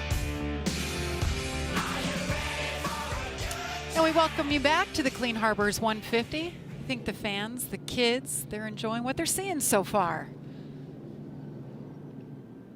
How about you, Jamie? Your first truck race. Are you enjoying what you're seeing? I am, but I'm in great company, great team, enjoying it. It's the best seat in the house, other than being on pit road. Or in the driver's seat. That's right. That's right. That's right. Definitely cooler. I'm not going to complain about the AC in here and the snacks and the drinks that you get. Stage points earned tonight. John Hunter Nemechek so far with 16. Derek Kraus, Carson Hocevar, Zane Smith, Grant Enfinger. Good points night for them. And that is a good thing about stage racing, and you get those points. Carson Hocevar is out, but it's not for nothing. He gets some points to take with him. Don't tell him that right now. Yeah. He's stuck in field, watching up in the hauler. Brett Moffitt trying to clean the inside of his windshield as we take a look at our leader. All right, pit stops underway. Here's Heather. And for Todd Gilliland there, he said that he's just a little bit tight, so he wants some more of the same adjustment that they gave him at the last stage break, which would be a track bar adjustment. He also mentioned that it seems to pop in the left front really bad. It almost feels like something with the shock is wrong, so they're going to check that out as well while he is in. Josh? Let's move to the 19 of Derek Kraus. Very strong in stage number 1. Love the balance of that truck. As the night has gone on, he's started to have a little more issue. He says he just doesn't have grip when they fire off, so they're going to make an adjustment. They also considered making a track bar adjustment, but then on the radio, they're like, well, let's see how they prep the track. They got about 10 minutes to do that, so they're going to watch how they prep the track before they decide if they're going to make any other adjustments with that. As you see, he's got the Swiffer wiping off the front windshield as well. Heather? And you mentioned in the booth that Zane Smith feels like a little bit of a fish out of water is how he put it to me today. And right now running that top line is what he likes. In practice, he said he felt good up there, but he thought that the track was going to be running the bottom during this race. So it's actually working out for him that the track's there. But when I also talked to his crew chief, Chris Lawson, he said the only weak point with Zane here on these dirt tracks is that he struggles to find turn and he struggles to use the throttle to make that happen. So that's something he's working on. He also reported that the exit off of 4 is completely slicked off. So Chris Lawson told him if it keeps slicking off, the person who's the most patient will benefit the most here on this restart.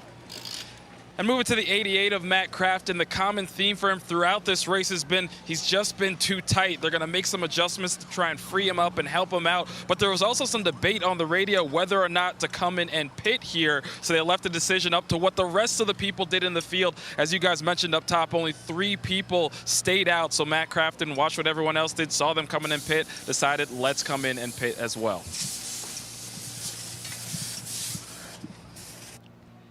Yeah, we talked about it. Crafton hadn't heard about him or talked about him much, but he made his way up into the top 10.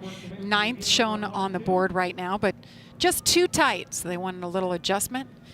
As we take a look at some of the drivers who stayed out, Brett Moffitt, one of those. We talked about it. Yeah, I think he's going to inherit the lead. Obviously, if you stay on the racetrack, you will start ahead of all those that came down pit road. All those that came down pit road will keep that same order as they came down pit road, but they will restart behind all the trucks that stayed on the racetrack. The problem is there weren't that many that stayed on the racetrack for Brett Moffitt and Grant Enfinger. I mean, new tires versus giving up 4 or 5 spots. To me, I'd be begging for new tires at this point, especially with 60 laps to go. The only play these guys have is if they're trying to keep some tires for later in the race. But they can't put them on. They can't put them on later in the race. So, you can only change tires during the stage break. Well, at this point, I'm getting tires, Phil. At any point here that I can take tires, just because you saw what happened to Stuart Friesen. At the end of that stage, he drove through there like a madman, and within 50 laps, it started to fade. So what's going to happen after another 60? Well, I guess they liked what they saw in the tires the first time they took them off. They're going to leave them for the rest of the race. Heather, one of the guys who stayed out, what are they saying? Well, Grant Enfinger, when I talked to him earlier, he said that track position will be just as important as last year. Another thing teams have said is these tires are a lot harder than the tires that they had last year, so the fall off is not as bad. So the 23 team opting for track position here to go back for this restart. But he also said that he was concerned that starting the race a little too tight wouldn't be good, and he didn't want to have to free it up as the race went on. So maybe they just didn't feel like they needed adjustments here. But the 23 of Grant Enfinger looking to get a win here on the dirt. He's really good. In the last 6 starts, he's finished in the top 10, so he's hoping to continue that trend here tonight. Interesting. Yeah, and that was a good point about the tire is different than the tire we ran here last year. It's the same tire from Bristol. So, you know, those crew chiefs, they get paid the big bucks to make these decisions. We'll see if it works out for them. We'll fire up stage number 3 from Knoxville after this.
And welcome back to Knoxville, Iowa. What a night it has been here for the Clean Harbors 150 as work continues on the track and in the pits. It's been a great night of racing so far. Absolutely beautiful. Zero chance of rain. It's been a nice 75 to 80 degrees. Pit reporters bringing us all the stories and reports from infield. And how about Todd Gilliland? Won stage number 2. Carson Hocevar took home stage win number 1. 21 trucks still on the lead lap. We've had 7 cautions so far. That was our Blue Emu race summary. Well, what do you think? Should we dial him up? Should we dial up Todd Gilliland? Yeah, let's talk to our stage winner. There he is right there. Hey, Todd Gilliland, Phil, Jamie, and Trevor up in the Fox booth. You got a copy?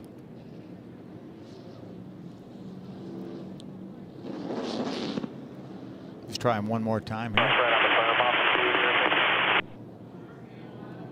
Hey, Todd, Phil Parsons up in the Fox booth. You got a copy? Phil, you're striking out today. 100%. Trevor, you try it next time. You got a secret button over here I can press somewhere? Hey, to your credit, Phil, you did try and brake. And we made contact with him in break. Todd was happy to talk. Yeah. Oh, well. He's stopping. Jamie, you might have the magic touch on the radio button. Hey, I'll try him out. All right, Phil, if this works. All right. If this works, let's see. Hey, Todd, it's Trevor Bain in the Fox booth. You got a copy on us up here?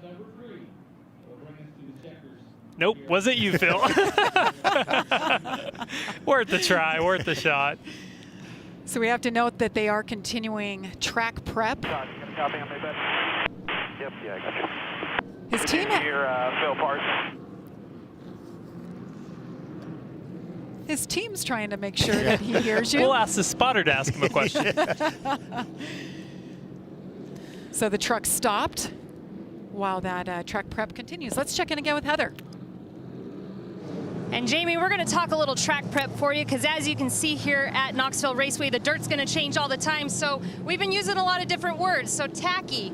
This is what tacky looks like. If the dirt ball's up in your hand like this, it's tacky. You can also see it's nice and dark, so it's holding the moisture. That's what you want on the racetrack. That will give you a lot of grip. So when you see on the outer groove and inner groove where the berm is, you're gonna see that dark moisture. Now, if it starts to get dry, that's when the dirt will crumble in your hands. Now, this is a lot harder because it's been sitting here for a while, but this would be kind of the top line. It's similar to marbles, so when they get up there and they say the track is dirty on the top, that's what it looks like. Now, in the middle of the track, you can tell that it's slicked off because it's shiny. You can see that the light on it is really shiny. That's going to be slippery, and that's why not a lot of trucks have been running that middle line. So they're searching for that tacky moisture on the bottom next to the berm because that's where it's darker. And of course, up on the top, they have a little bit of a cushion going there. Not as much as you would normally see here with sprint cars. Normally, you can lean on the cushion with a sprint car, but these trucks are a little bit different, so they definitely don't want to get 4 in the fluff, which means they will push higher up like we saw a few trucks do where they get closer to the wall and then everybody just freight trains by you.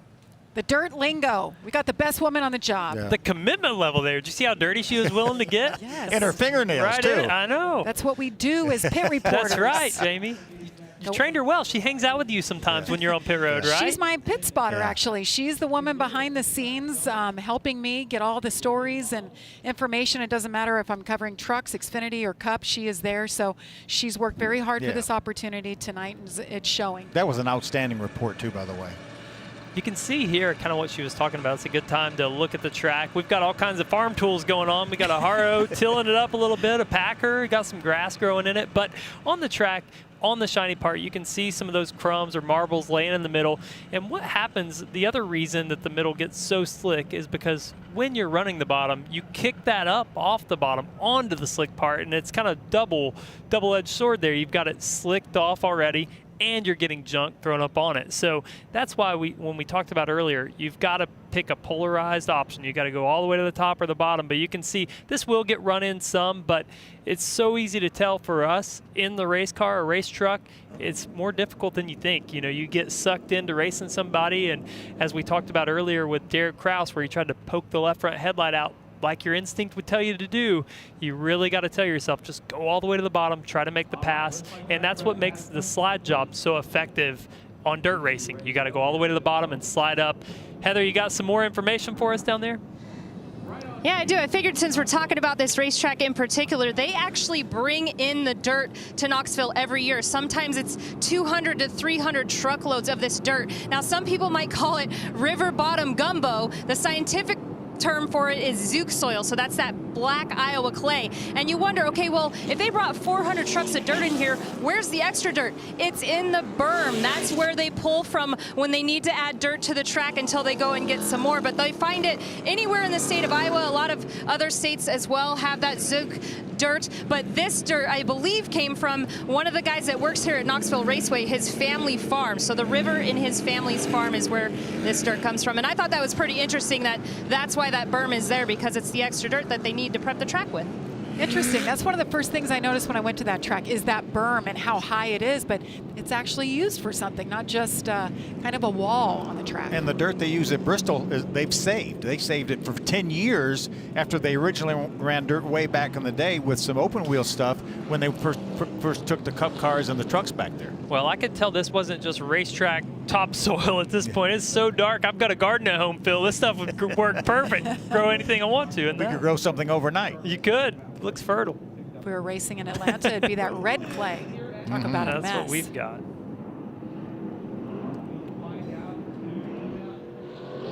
All right, we got them fired up. 59 laps to go. Hope you're enjoying what you're seeing. Cup Series is off. Xfinity is off this weekend. So the truckers, it is their big night. Really curious to see how the 5 trucks that stayed out, how they do compared to these guys with the fresher tires. They talked about the harder tire and the fact that the lap times were not falling off as much.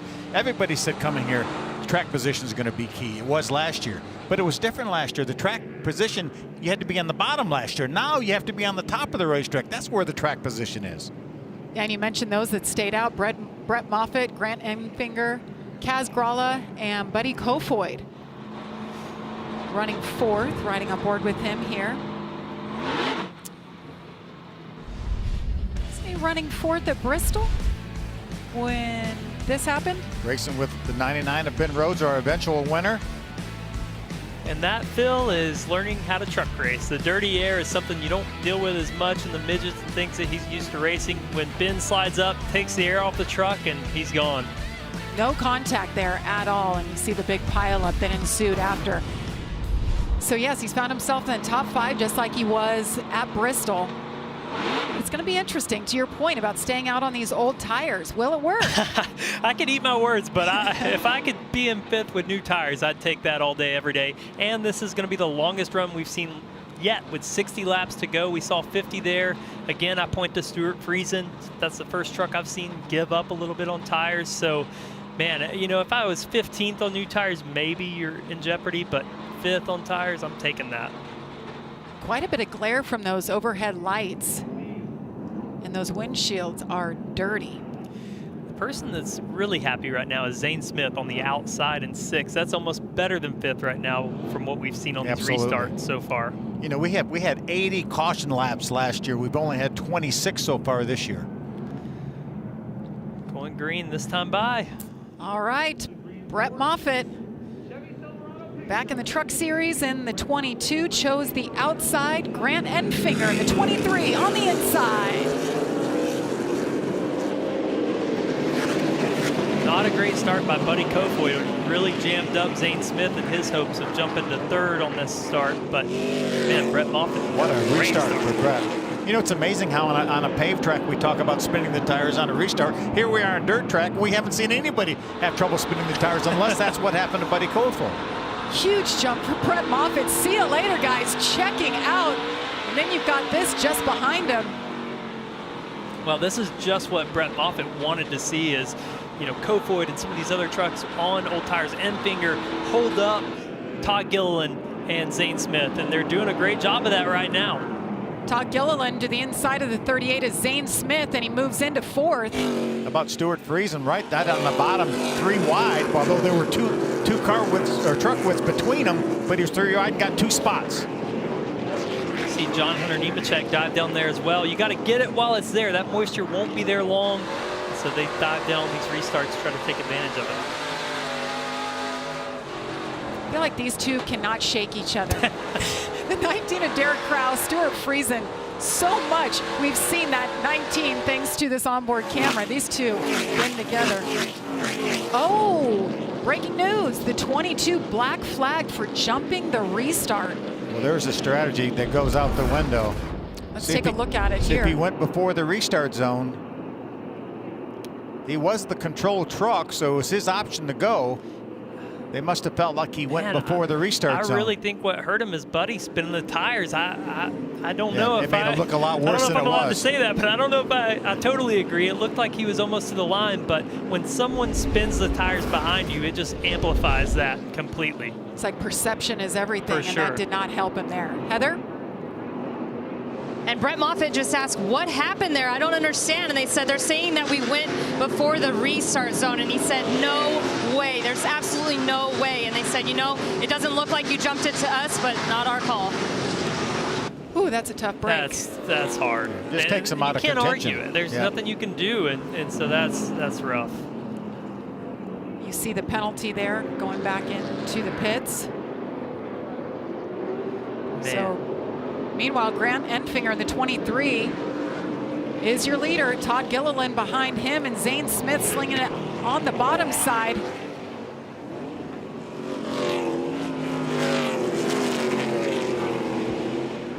Stuart Friesen is a show. I remember this last year and at Bristol. He just looks so fast, and it's so fun watching him hang it out like that. And John Hunter's just running his short track dreams down there on the bottom. Just keeping it straight. That upper lane's getting some ruts, though. You can see those trucks bouncing. You see riding along with Stuart Friesen, you see how that truck is porpoising back and forth. And if that top goes away, John Hunter's going to be in a good spot, because if he can make the bottom work and he gets ahead of that, you see that in the middle. Missed the bottom it big time, and him and Buddy Kofoid paid the price. Two teammate trucks. You can't do that. You got to be disciplined if you're going to run the bottom. So Buddy Kofoid loses a couple spots, moves back to 7th. Just like you see John Hunter, Nemechek, and Stuart Friesen, you have to have those left sides right against that berm. Don't want to crawl up it, but you want to be right next to it. Zane Smith as well there in the 38. You see Stewart got his right rear hung up in the slicker part of the racetrack, the shiny part of the racetrack, and he lost ground to Derek Kraus. Look at this, these two side by side. Friesen, what does Boyer always say, high, wide, and handsome out there? And Kraus in the 19, keeping him honest. Stewart had just got the bottom working. I don't think he expected Kraus to take the bottom away, but this is a battle for the lead here. Todd Gilliland going to see if he can get the bottom to the work. Looks like he just about has them cleared. Good grip on the outside, and he makes it happen. Todd Gilliland back to the lead. Might have been those new tires you were talking about, Trevor. I don't know, crew chief Trevor. No, that's driver. That was driver Trevor that wanted 4 tires. Yeah, driver did. What would you have said there? No, I don't want to stay out. I want to come in. Or would you? I don't think it would have been. I think the ones that stayed out were probably the drivers asking to stay out. I would think that most crew chiefs would say, let's put tires on this thing. And I mean, it's always a group discussion in those times. And the bad news is they had 10 minutes to sit there and think about the bed that they had made. They were about to lay. The bottom is really starting to come to life, and this is dirt racing. You think you got it figured out, you think you know where you want to run, and just like that, it changes, and you got to adapt. John Hunter Nemechek to 2nd.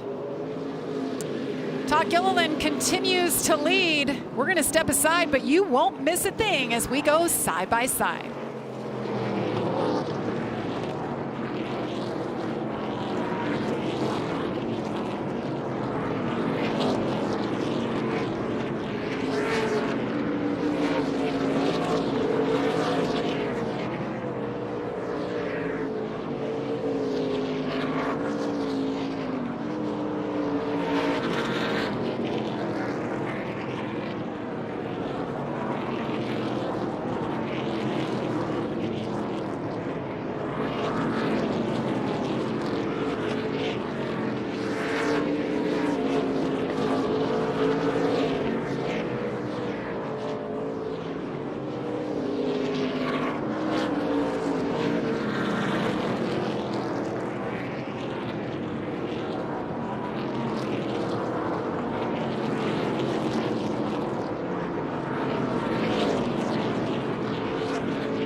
Welcome back to Knoxville Raceway, working lap 109 of 150. Tonight we have 42 laps to go. Todd Gilliland back in the front. John Hunter Nemechek, Grant Enfinger, Zane Smith, and Stuart Friesen round out the top 5. What do you guys think of this track? I think remarkably better than last year. I think, but again, the first 2 stages, everybody was fighting for the top side of the racetrack. Now the bottom side is the racetrack, and Trevor was talking during the break that he thinks the bottom will slick off here in another few laps, and maybe they'll move back up the racetrack. Obviously learning from the first time we went here a year ago, taking that extra time at stage breaks to work in that track and the track prep that Heather had talked about. We haven't talked about Christian Eckes very much, but what a nice pass there. Well, maybe with a little, help. With a little help with the right front corner of that truck, but that is a battle for the 7th spot. Eckes now has it as it's not Eckes' fault. Derek gets turned sideways there as he tried to take the room. He's fighting for real estate. The result was nice. The result is the fact that he's got that spot. That's right. But Christian Eckes doing a nice job here. Again, not a dirt racer as well by trade. Josh, what's going on with Christian Eckes in the 98? It's interesting talking to Christian Eckes before this race. He said, I don't know what to expect. I'm not a dirt guy. I don't do this a lot. So your guess is as good as mine as to what we can expect. During the race, he said the biggest thing, I just need better track position. The truck is okay. Well, during that last stop, they gave him what they called some Hail Mary adjustments, a packer adjustment, a shock adjustment, air pressure adjustment, everything. And it's working for him as he's up to 7th place right now, guys. Through the kitchen sink at it. As the battle for the lead heats up, John Hunter Nemechek coming on strong in the 4. He's going to try the top side of the racetrack, see if he can get in grip up there. Doesn't look like it's there yet. No, and see the middle, how dirty it looks now. And caution is out for the 7th time. Is that Matt DiBenedetto? No, that's the 46. Saw the blue 46 front end. of Bryson Mitchell. That's okay. I just said the middle looked dirty on a dirt track, but you can see the shine starting to go away. Yes. They're getting those crumbs up from the bottom where the bottom's becoming dominant. The groove's really starting to change. And John Hunter, I mean, he's driven this thing like a pavement line all day, and it's starting to pay off a little bit. 46 of Bryson Mitchell from Russellville, Alabama. Races crate dirt late models at Talladega Short Track across the street. Might race against Red Farmer. Probably does. I've raced against Red Farmer there once.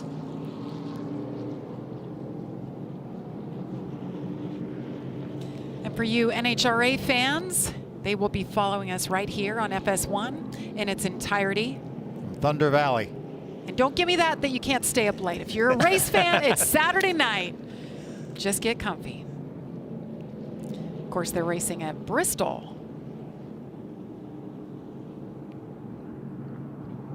John Hunter Nemechek coming on strong, Heather. Absolutely. They were telling him the last few laps there that he needs to just make it live. He's catching these guys, and sure enough, he was right on the tail of the 17 there when the caution came out. They just told him to be patient because you're going to get some help here from lap traffic. But when I talked to John Hunter earlier and yesterday, we talked about how much he's been running dirt at Millbridge in North Carolina. He said he feels much more comfortable this year compared to last year because now he has a better idea of what happens in the differences between dirt and asphalt, like the driving techniques, when to be on the throttle, how to approach the corner, what to do different to make speed on the dirt. At times it translates, but sometimes it doesn't in these trucks. But right now he's moved to that bottom line, and he sure is making it work. He sure is making it work.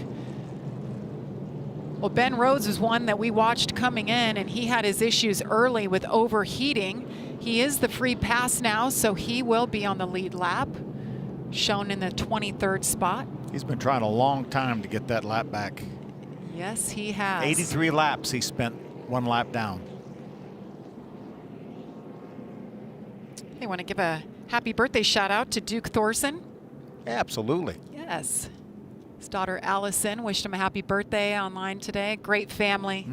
Beautiful race, or show horses, I should say, and they've got some nice horsepower tonight. And right here, Ben Rose is going to be the free pass. He's been fighting back since he got dirt on the grill early on. He's going to be trying to fight back, like you were just saying about him getting that wave around or free pass. I mean, this is something that he said he's been thinking about since Daytona, trying to keep this points battle alive. And to me, this is what you have to have happen in this race. You get down early, and it's frustrating. And they've just fought hard. A few cautions have gone by where they didn't get the free pass. But now you're back in this thing as if nothing ever happened. He's going to be back there on track position. I mean, he's going to be 23rd, but now he's back in this thing. Never give up. Got to keep working. Look at all the damage on the truck bed there. Well, we will go back to racing. It's 33 laps to go from Knoxville.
Welcome back to Knoxville Raceway.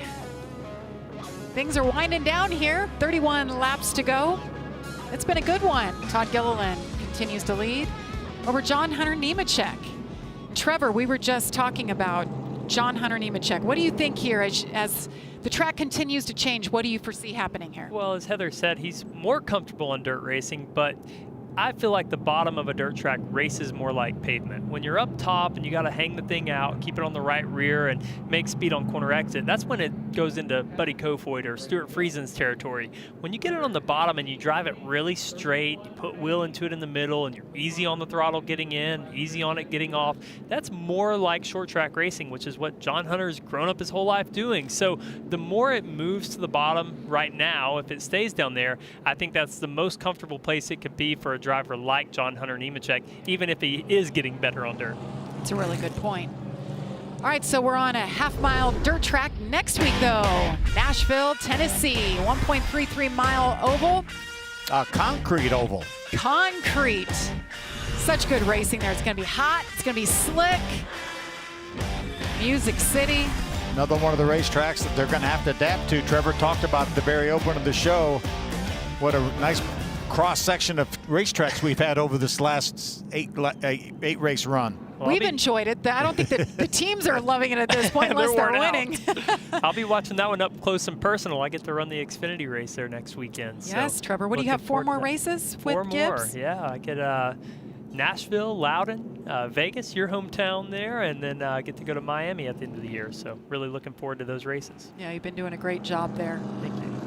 You know, we talk about the drivers with the dirt experience here. Obviously, Todd Gilliland's not one of those. John Hunter Nemechek not one of those. Stuart Friesen in the 5th spot is the first guy with a lot of dirt track experience as we get the one to go.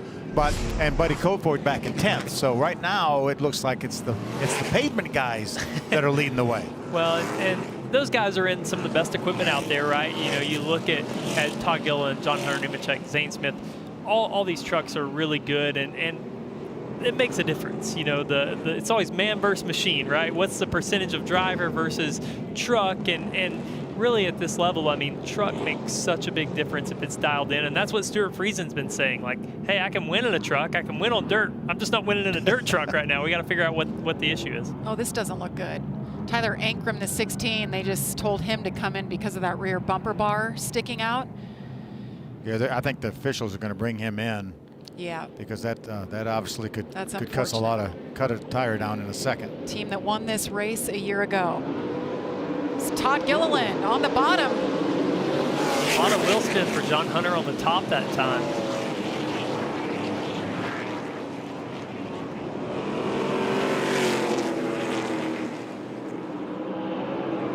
Todd Gilliland makes it work. He hangs on to the lead there. He's got Grant Enfinger in the 23 right behind him. And there's the show. Right behind him, Stuart Friesen just hanging it out again. And Gilliland missed the bottom there, Phil. He slid up into the middle into no man's land and allowed John Hunter to get that lead from him off the top. Yeah, John Hunter's really doing a nice job making that top work.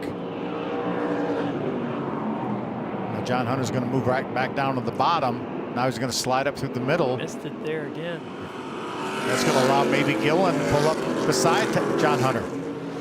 But Zane Smith in the 38, that's just a testament, I think, to his skill and ability as a race car driver and his team and their adaptability. This is a place that I think he has circled on the calendar that says this is a throwaway. Doing a great job tonight, holding it steady on the bottom there in third as we ride with Stuart Friesen. Listen to that truck. Yeah, and as Trevor mentioned, this is polar opposite to how that 38 right there is driving this racetrack. Zane Smith is driving this racetrack. Nothing like, oh, caution on the racetrack. Caution out for the 8th time. 22. Tanner 15, Gray. Tanner Gray. Brett Moffitt, geez, it looked like he had a shot to win it. Then he got black flagged for jumping the restart. Now his troubles have gotten worse as he's back in his pit. Bad to worse for sure for that team. Got to believe that maybe he and Tanner Gray got together.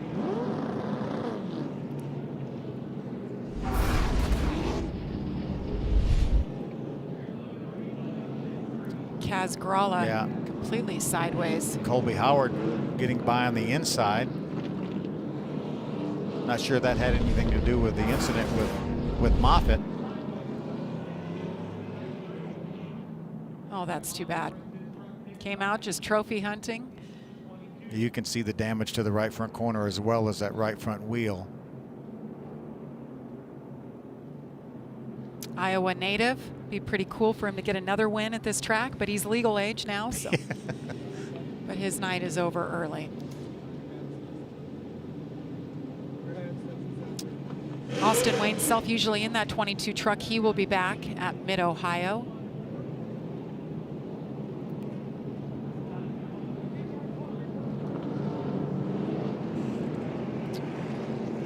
Ty Majeski hanging in the top 10. As always, Josh, what are they saying? Yeah, and that's pretty good for a guy that always says he is not a dirt guy. Now for Ty, the thing is he's been as good as the 4 and the 17. That's what they've been telling him on the radio. He's trying to find a way to get track position and make some passes. So he said he tried some laps up top to see if that was any better. Well, after that caution came out, he came over the radio and said, I can't get anything done on the top. Then he asked the guys, what do you see? What am I doing up there? Is there anything I'm doing wrong? They said, we can't see you doing anything wrong. But it's clear that the 66 prefers that bottom line to the top line, Heather. Yeah, and somebody that also likes that top line is the 51 of Buddy Kofoid. His crew chief, Marty Lindley, asked him a few laps ago, have you figured out something or is the track coming to you? And he said both. The track is really changing right now to how I like it. He said it's hard to pass and you can't pass much. He goes, but I found a good line, and once again, that was the top. But when talking to Marty Lindley earlier about Buddy Kofoid, he told me he can't believe how quickly he adapted to this race truck. He's only raced Bristol and Knoxville, but he said he's really impressed with him early on when he got into the truck first time in it. And also he said he cannot wait to see him run a 1.5 miles because he thinks he is just going to be stellar out there. Well, Buddy Kofoid running 8th right now. Very impressive. It's a lot of pressure, I would think, for a driver like him to step into that race truck. It's already won 3 times this year. It won the last 2 races with 2 different drivers, including team owner Kyle Busch last week. But this is why we are under caution. The 22 and the 15 of Tanner Gray on the right side here. Looked like Tanner Gray, the 15, had trouble top side of the racetrack, and Brett ran into Brett. I think had committed to the top as well and ran into the left rear corner of the 15. I gotta wonder where that left front damage came from. Maybe somebody hit him with the right rear and knocked him up there or something like that. But end of the day for both of those guys. You know, Buddy Kofoid was just talking about the top coming in from him at the same time that we're talking about the bottom being good, and that's the dirt racer, right? That you see Stuart Friesen jumping up there now. Now Buddy's jumping up there, and they're going to find something. They're going to keep working it. You know, I'm watching Stuart Friesen roll around under caution, and he's packing in that top, just trying to get everything he can worked in and get it ready to make a move. And really, you want your truck to work where nobody else is. That's how you make passes. So I think that's why you see these racers searching around some, trying to find something to make some passes. Did he see himself He said, "Hi, Mom." on the Jumbotron? I think so. But I think nobody can hear us, but they can see us. I think that's the advantage to a guy with dirt experience has, because if he or Buddy Kofoid can be the first two guys to jump up there when the track changes, they may be able to pass 2-3 trucks like that really quick and really make a difference. Problem is, we got spotters here, unlike the dirt racing they've been doing. So a couple laps later, whoever they haven't passed yet is going to take it away. What is hanging off of the right front of Stuart Friesen's truck? Curb finder. Yeah, there you go. The curb tickler. Just a little bit of trim, it looks like. I bet he's working harder inside that truck than anybody in the field. Just a reminder for those of you looking for NHRA from Bristol, that will follow us coming up here on FS1. Just 20 laps to go here.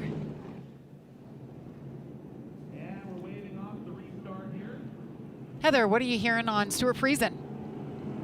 Well, I just wanted to mention, obviously he's having fun out there waving to himself, but this guy runs dirt anytime he can. After this race, him and his wife, Jessica, and his son, Parker, they're getting on a plane and headed back to Charlotte. Then 9 a.m. tomorrow, they'll be on a plane headed to Albany, New York. Then they will hop in their hauler and drive up to Devil's Bowl in Bear Haven, Vermont, where he's going to race his modified on Sunday. And then Parker and Jessica, they're going to be slinging T-shirts out of their T-shirt trailer. So last year he ran he ran 78 modified races and won 34 of them alongside truck racing. This guy loves to race. Dirt's where it's at, and he's headed there Sunday as well, which is tomorrow. A racing family through and through. Yes. Sunday will be here in 40 minutes, our producer just said. And that means Father's Day, too. We've had less than 20 laps to go to decide this one. That's providing we don't have any overtime. Well, we're going to find out what they got on this restart right here. For John Hunter Nemechek will be the control truck. Todd Gilliland on the inside.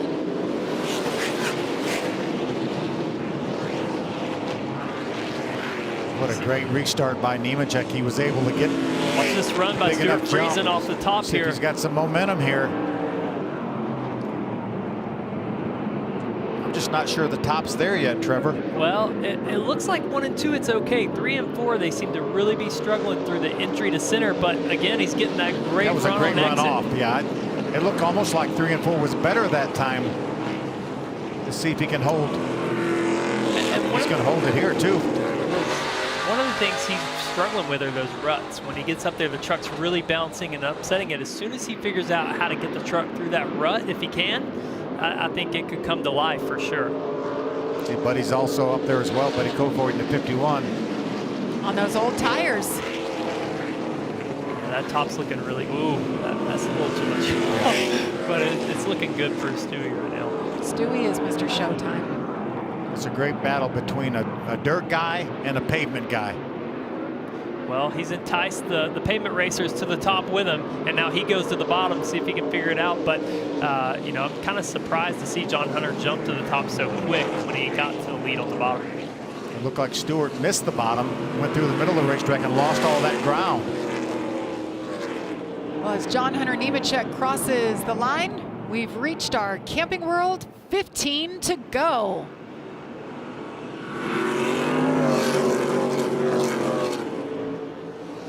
Stewie's really looking to, I would think, to get back to the top. He got freight trained as soon as he went to the bottom, but he didn't take that last hole. Look who Friesen found again.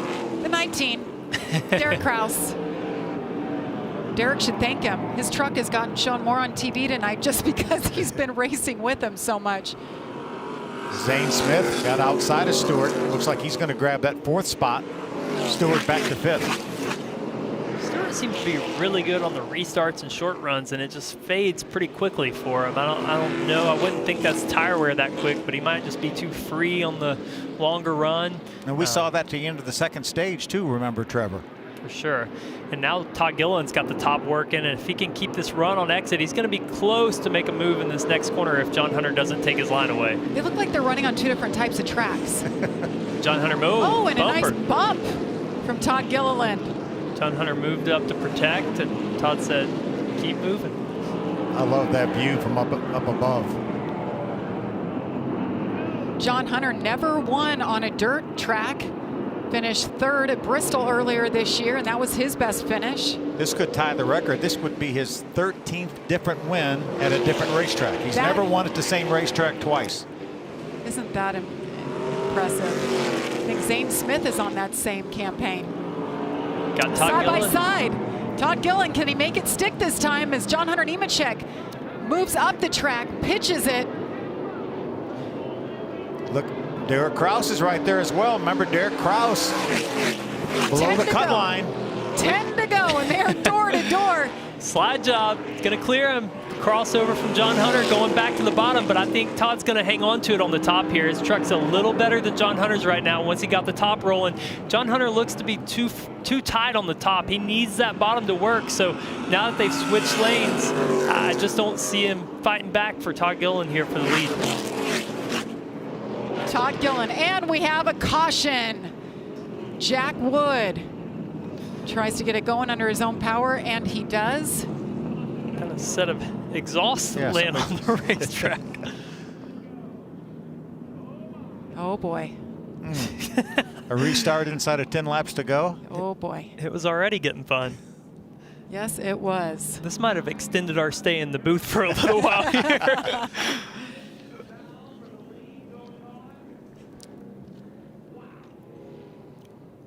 A Tanner Gray, who had his issue earlier. He is the free pass. Had 9 cautions now tonight. 4 different leaders, 6 different lead changes. Feels like more than that, though. The kind of racing that we've had up front all night long.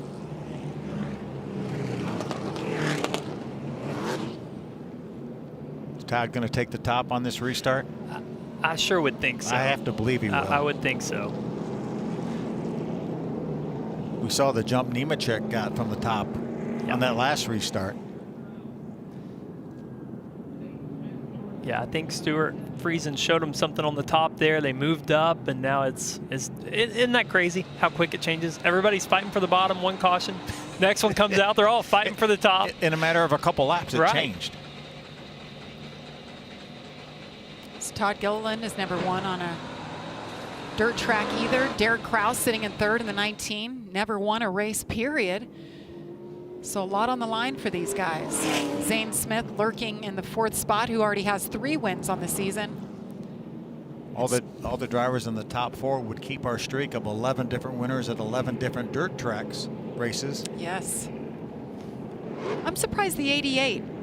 Matt Crafton hasn't been a little bit better tonight. He's been solid. He's been right around the backside of the top 10, but really nothing above that, it seems like. And Christian Eck is doing a nice job there running in the top 10. You know, as good as the 99 was early in the race of Ben Rhodes, I kind of looked for him to recover quicker, but he has worked his way into the top 15 now. He got that free pass on the last caution, and now he's in 15th. It'll be fun to watch him try to work his way into the top 10 here and salvage a good day after losing water early, having to come in and plug in, put water back in that radiator. Got a timely caution to do that, save the engine. It looks like a battle machine. He's been through war there already, but he's still got a good opportunity to have a solid points day. Yeah, and you look at the regular season points right now as they run the 4 back to the #1 spot. He had a big hit in the points at Gateway a couple of weeks ago, went back to 5th and came in here 4th in the points. See the bubble right there, Majeski with a comfortable edge over that bubble line. You see Derek Kraus right now running 3rd in a great position, 22 below the cut line. But if he could go to victory lane tonight, he won't care about those points. That's right. He won't even be on this graphic anymore if he could win tonight. deserves it. That team's been working really hard. They've been so good on the dirt tracks. Had a good race a couple of weeks ago, running up front at Gateway. Brought a great crew chief on board, Shane Wilson. A lot of experience in all three of the divisions of NASCAR. Multi-time winner in Xfinity and Truck Series. Brendan Gaughan's crew chief for years and years and years. Lived out in Las Vegas for a while. Been around, knows how to tune these trucks up. All right, we got the 1 to go. That means we will take the green flag with 4 to go. You know, we were worried about Hocevar's nose after the heat races. Look at every single truck out here now. Maybe not the Ford truck. He looks like the only one that has his full nose piece still on the truck. I think just about every one of these trucks will have to have door tops down after this race. Looking back in the field, Haley Deegan back in 13th. She can finish there. That would be her best finish of the year. Solid run all night. Yeah, really good. All right. It's going to be 4 to go. Todd Gilliland, John Hunter Nemechek on the front row, but Derek Kraus and Zane Smith right behind him on row number 2.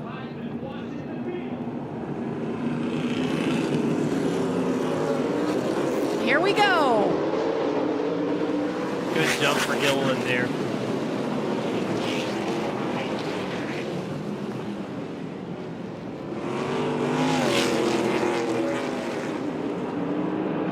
Todd Gilliland keeps that lead. The 38 is Zane Smith coming on strong as the 4 keeping it on the bottom.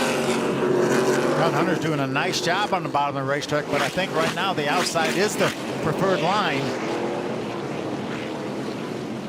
Well, Zane Smith again, just sneaking up on him. The closer. It's his new nickname now. John Hunter Nemechek gets up in front of him. Meanwhile, Todd Gilliland continues to check out, increasing his lead. Yeah, John Hunter realized that he had to get to the top of the racetrack or he was going to lose more position. He was the closer there, closed the door on him. Now right back down to the bottom. Stewart's down there as well. John Hunter's going to get by easily. Derek Kraus slid back a few spots. Now behind Stuart Friesen. Todd Gilliland will take the white flag. John Hunter Nemechek and Zane Smith, it's kind of settled out, but right here, battling for a top 5. Derek Kraus leaning on Jeske really hard there. Todd Gilliland comes back to the Truck Series for one race to race for his dad, David Gilliland, for the first time, and he will take it to victory lane at Knoxville.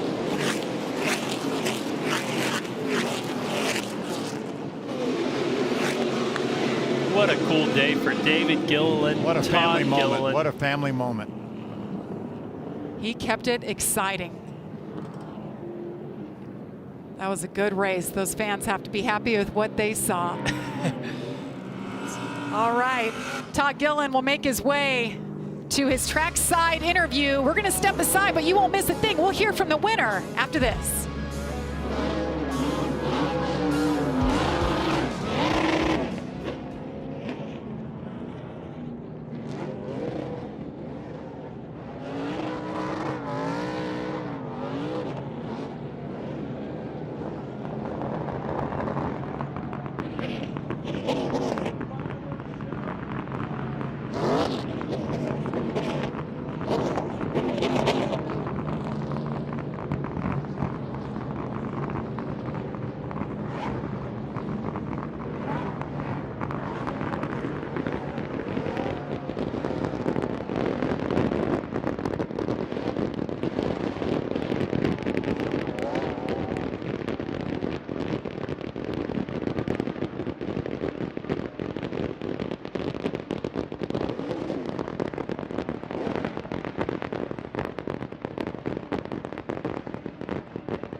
We gonna talk? Oh, 6. What a great moment for the Gilliland family. Todd Gilliland burns it down. He wins the Best Father's Day Present Award for his dad, David. He does. 30 minutes away from Father's Day. He likes it. The fans like it. He got a fireworks celebration for winning this race. Let's go trackside. Josh Sims is with our winner. Yeah, here with Todd Gilliland celebrating first truck race of the season. You get the win. First time racing for your father's team. You get the win. What a Father's Day present, huh? Right, man. We were talking about that before the race here. I got us some golf tomorrow, some Father's Day brunch and some golf. My mom and fiance, everyone's out of town, so just me and him. So this will make tomorrow a lot more fun. Just so amazing, man. It's man, the Cup Series is tough. Just racing every single week. I've had like a million people ask me, is this really what you want to do on your off weekend? And absolutely, man. Nothing beats racing. I've been telling everyone I'm young, and I wish I could do this every single weekend of the year. So just so happy for Seth Smith, my whole team, David Gilliland Racing, Ford especially, front row for letting me do it. So just, man, really, really cool. Just so thankful. Frontline Enterprises. There's so many people that, I love the trucks here. I ran here forever, it felt like. So to be able to come back and to get one, man, it's so special. What was the key? What did it take out there to get a win tonight? Oh, I just had an amazing truck. These DGR guys prepared me a really good one. My dad literally called me Monday afternoon. I was getting lunch. He's like, man, you want to run this truck race? And I was like, absolutely. So, we got fit in his seat on Tuesday afternoon, but just an amazing truck, man. These guys work so hard, and the 17 truck's been really fast a lot this year. So finally get it a win. I think they're close to the playoff, owners playoff deal too. So hopefully it helped them a little bit, and I'll be anxiously watching the rest of the year now. I feel like a little part of me is going to stay in this truck. Congratulations, Todd. And Heather, you're with his father. That's right, and I'm not sure if I should call him team owner or dad, but happy Father's Day, David Gilliland. What a way to start things off. You told me in Sonoma you were thinking about putting Todd in the truck. What does it mean to you to see him get a win in his first time in one of your trucks? Oh, it's awesome. Johnny Gray and I had a long phone conversation on Monday, and we reached out to Todd to see if he could run this race for us. I knew he could win here, and just super special for DGR. Everybody's been working really, really hard. Haven't been off to the start of the season that we were hoping for, but hopefully this will be a good shot in the arm. Just super proud of Todd, super proud of Seth Smith. He's been with me since day one. He's won K&N championships. This is his first truck series win, and I think the first of many to come. So have all the faith in the world in him and in our organization, and just really proud of everybody at DGR. Everybody's been working really hard. This is truly a team effort, and just super proud. Super proud. I told him when the race started, I said, Bud, all I want for Father's Day is that trophy. So anyway, we're going to be taking it home on the plane with us. Well, congratulations and happy Father's Day to you, David. Thank you very much. Thanks to the crowd and the fans, everybody that came out here tonight. What a night and day difference from last year. So kudos to the track and NASCAR and everybody. I think this was a great event. Jamie? And I second that 100%. This was a different race than we had a year ago. This was what we expected to have last year. So kudos to everybody who put in the time and the effort to make it happen. Take a look at our playoff leaderboard. You see the cut line, still 27 points. Derek Kraus right below the cut line. But what an outstanding job, as David Gilliland said, by everybody involved with the racetrack here at Knoxville. Well, and how could you not love the racing that we saw? And then also that story at the end. I mean, Todd and David are both good friends of mine, but I'm so pumped for them. That was awesome. Such a great story right there. And John Hunter Nemechek getting his best career finish on a dirt track, and now he's the regular season point leader once again. So a great night for them, and what a great experience. It's been a lot of fun. Phil Parsons, Trevor Bain. It's been fun here with you guys tonight. We've got one more too in this eight-week stretch at Nashville next week. This has been a grind for these teams, but when you win, you forget about it all, right? Well, we want to thank you for watching tonight. For Trevor Bain, Phil Parsons, Josh Sims, great job, Heather DeBow, Mark Smith, and our entire FS1 team. Thank you for watching. We want to say happy Father's Day to all of you fathers out there. We hope you guys enjoyed the racing action tonight. Remember, we've got Nashville coming up next week, but right now, stay tuned. It's NHRA from Bristol. Good night, everybody.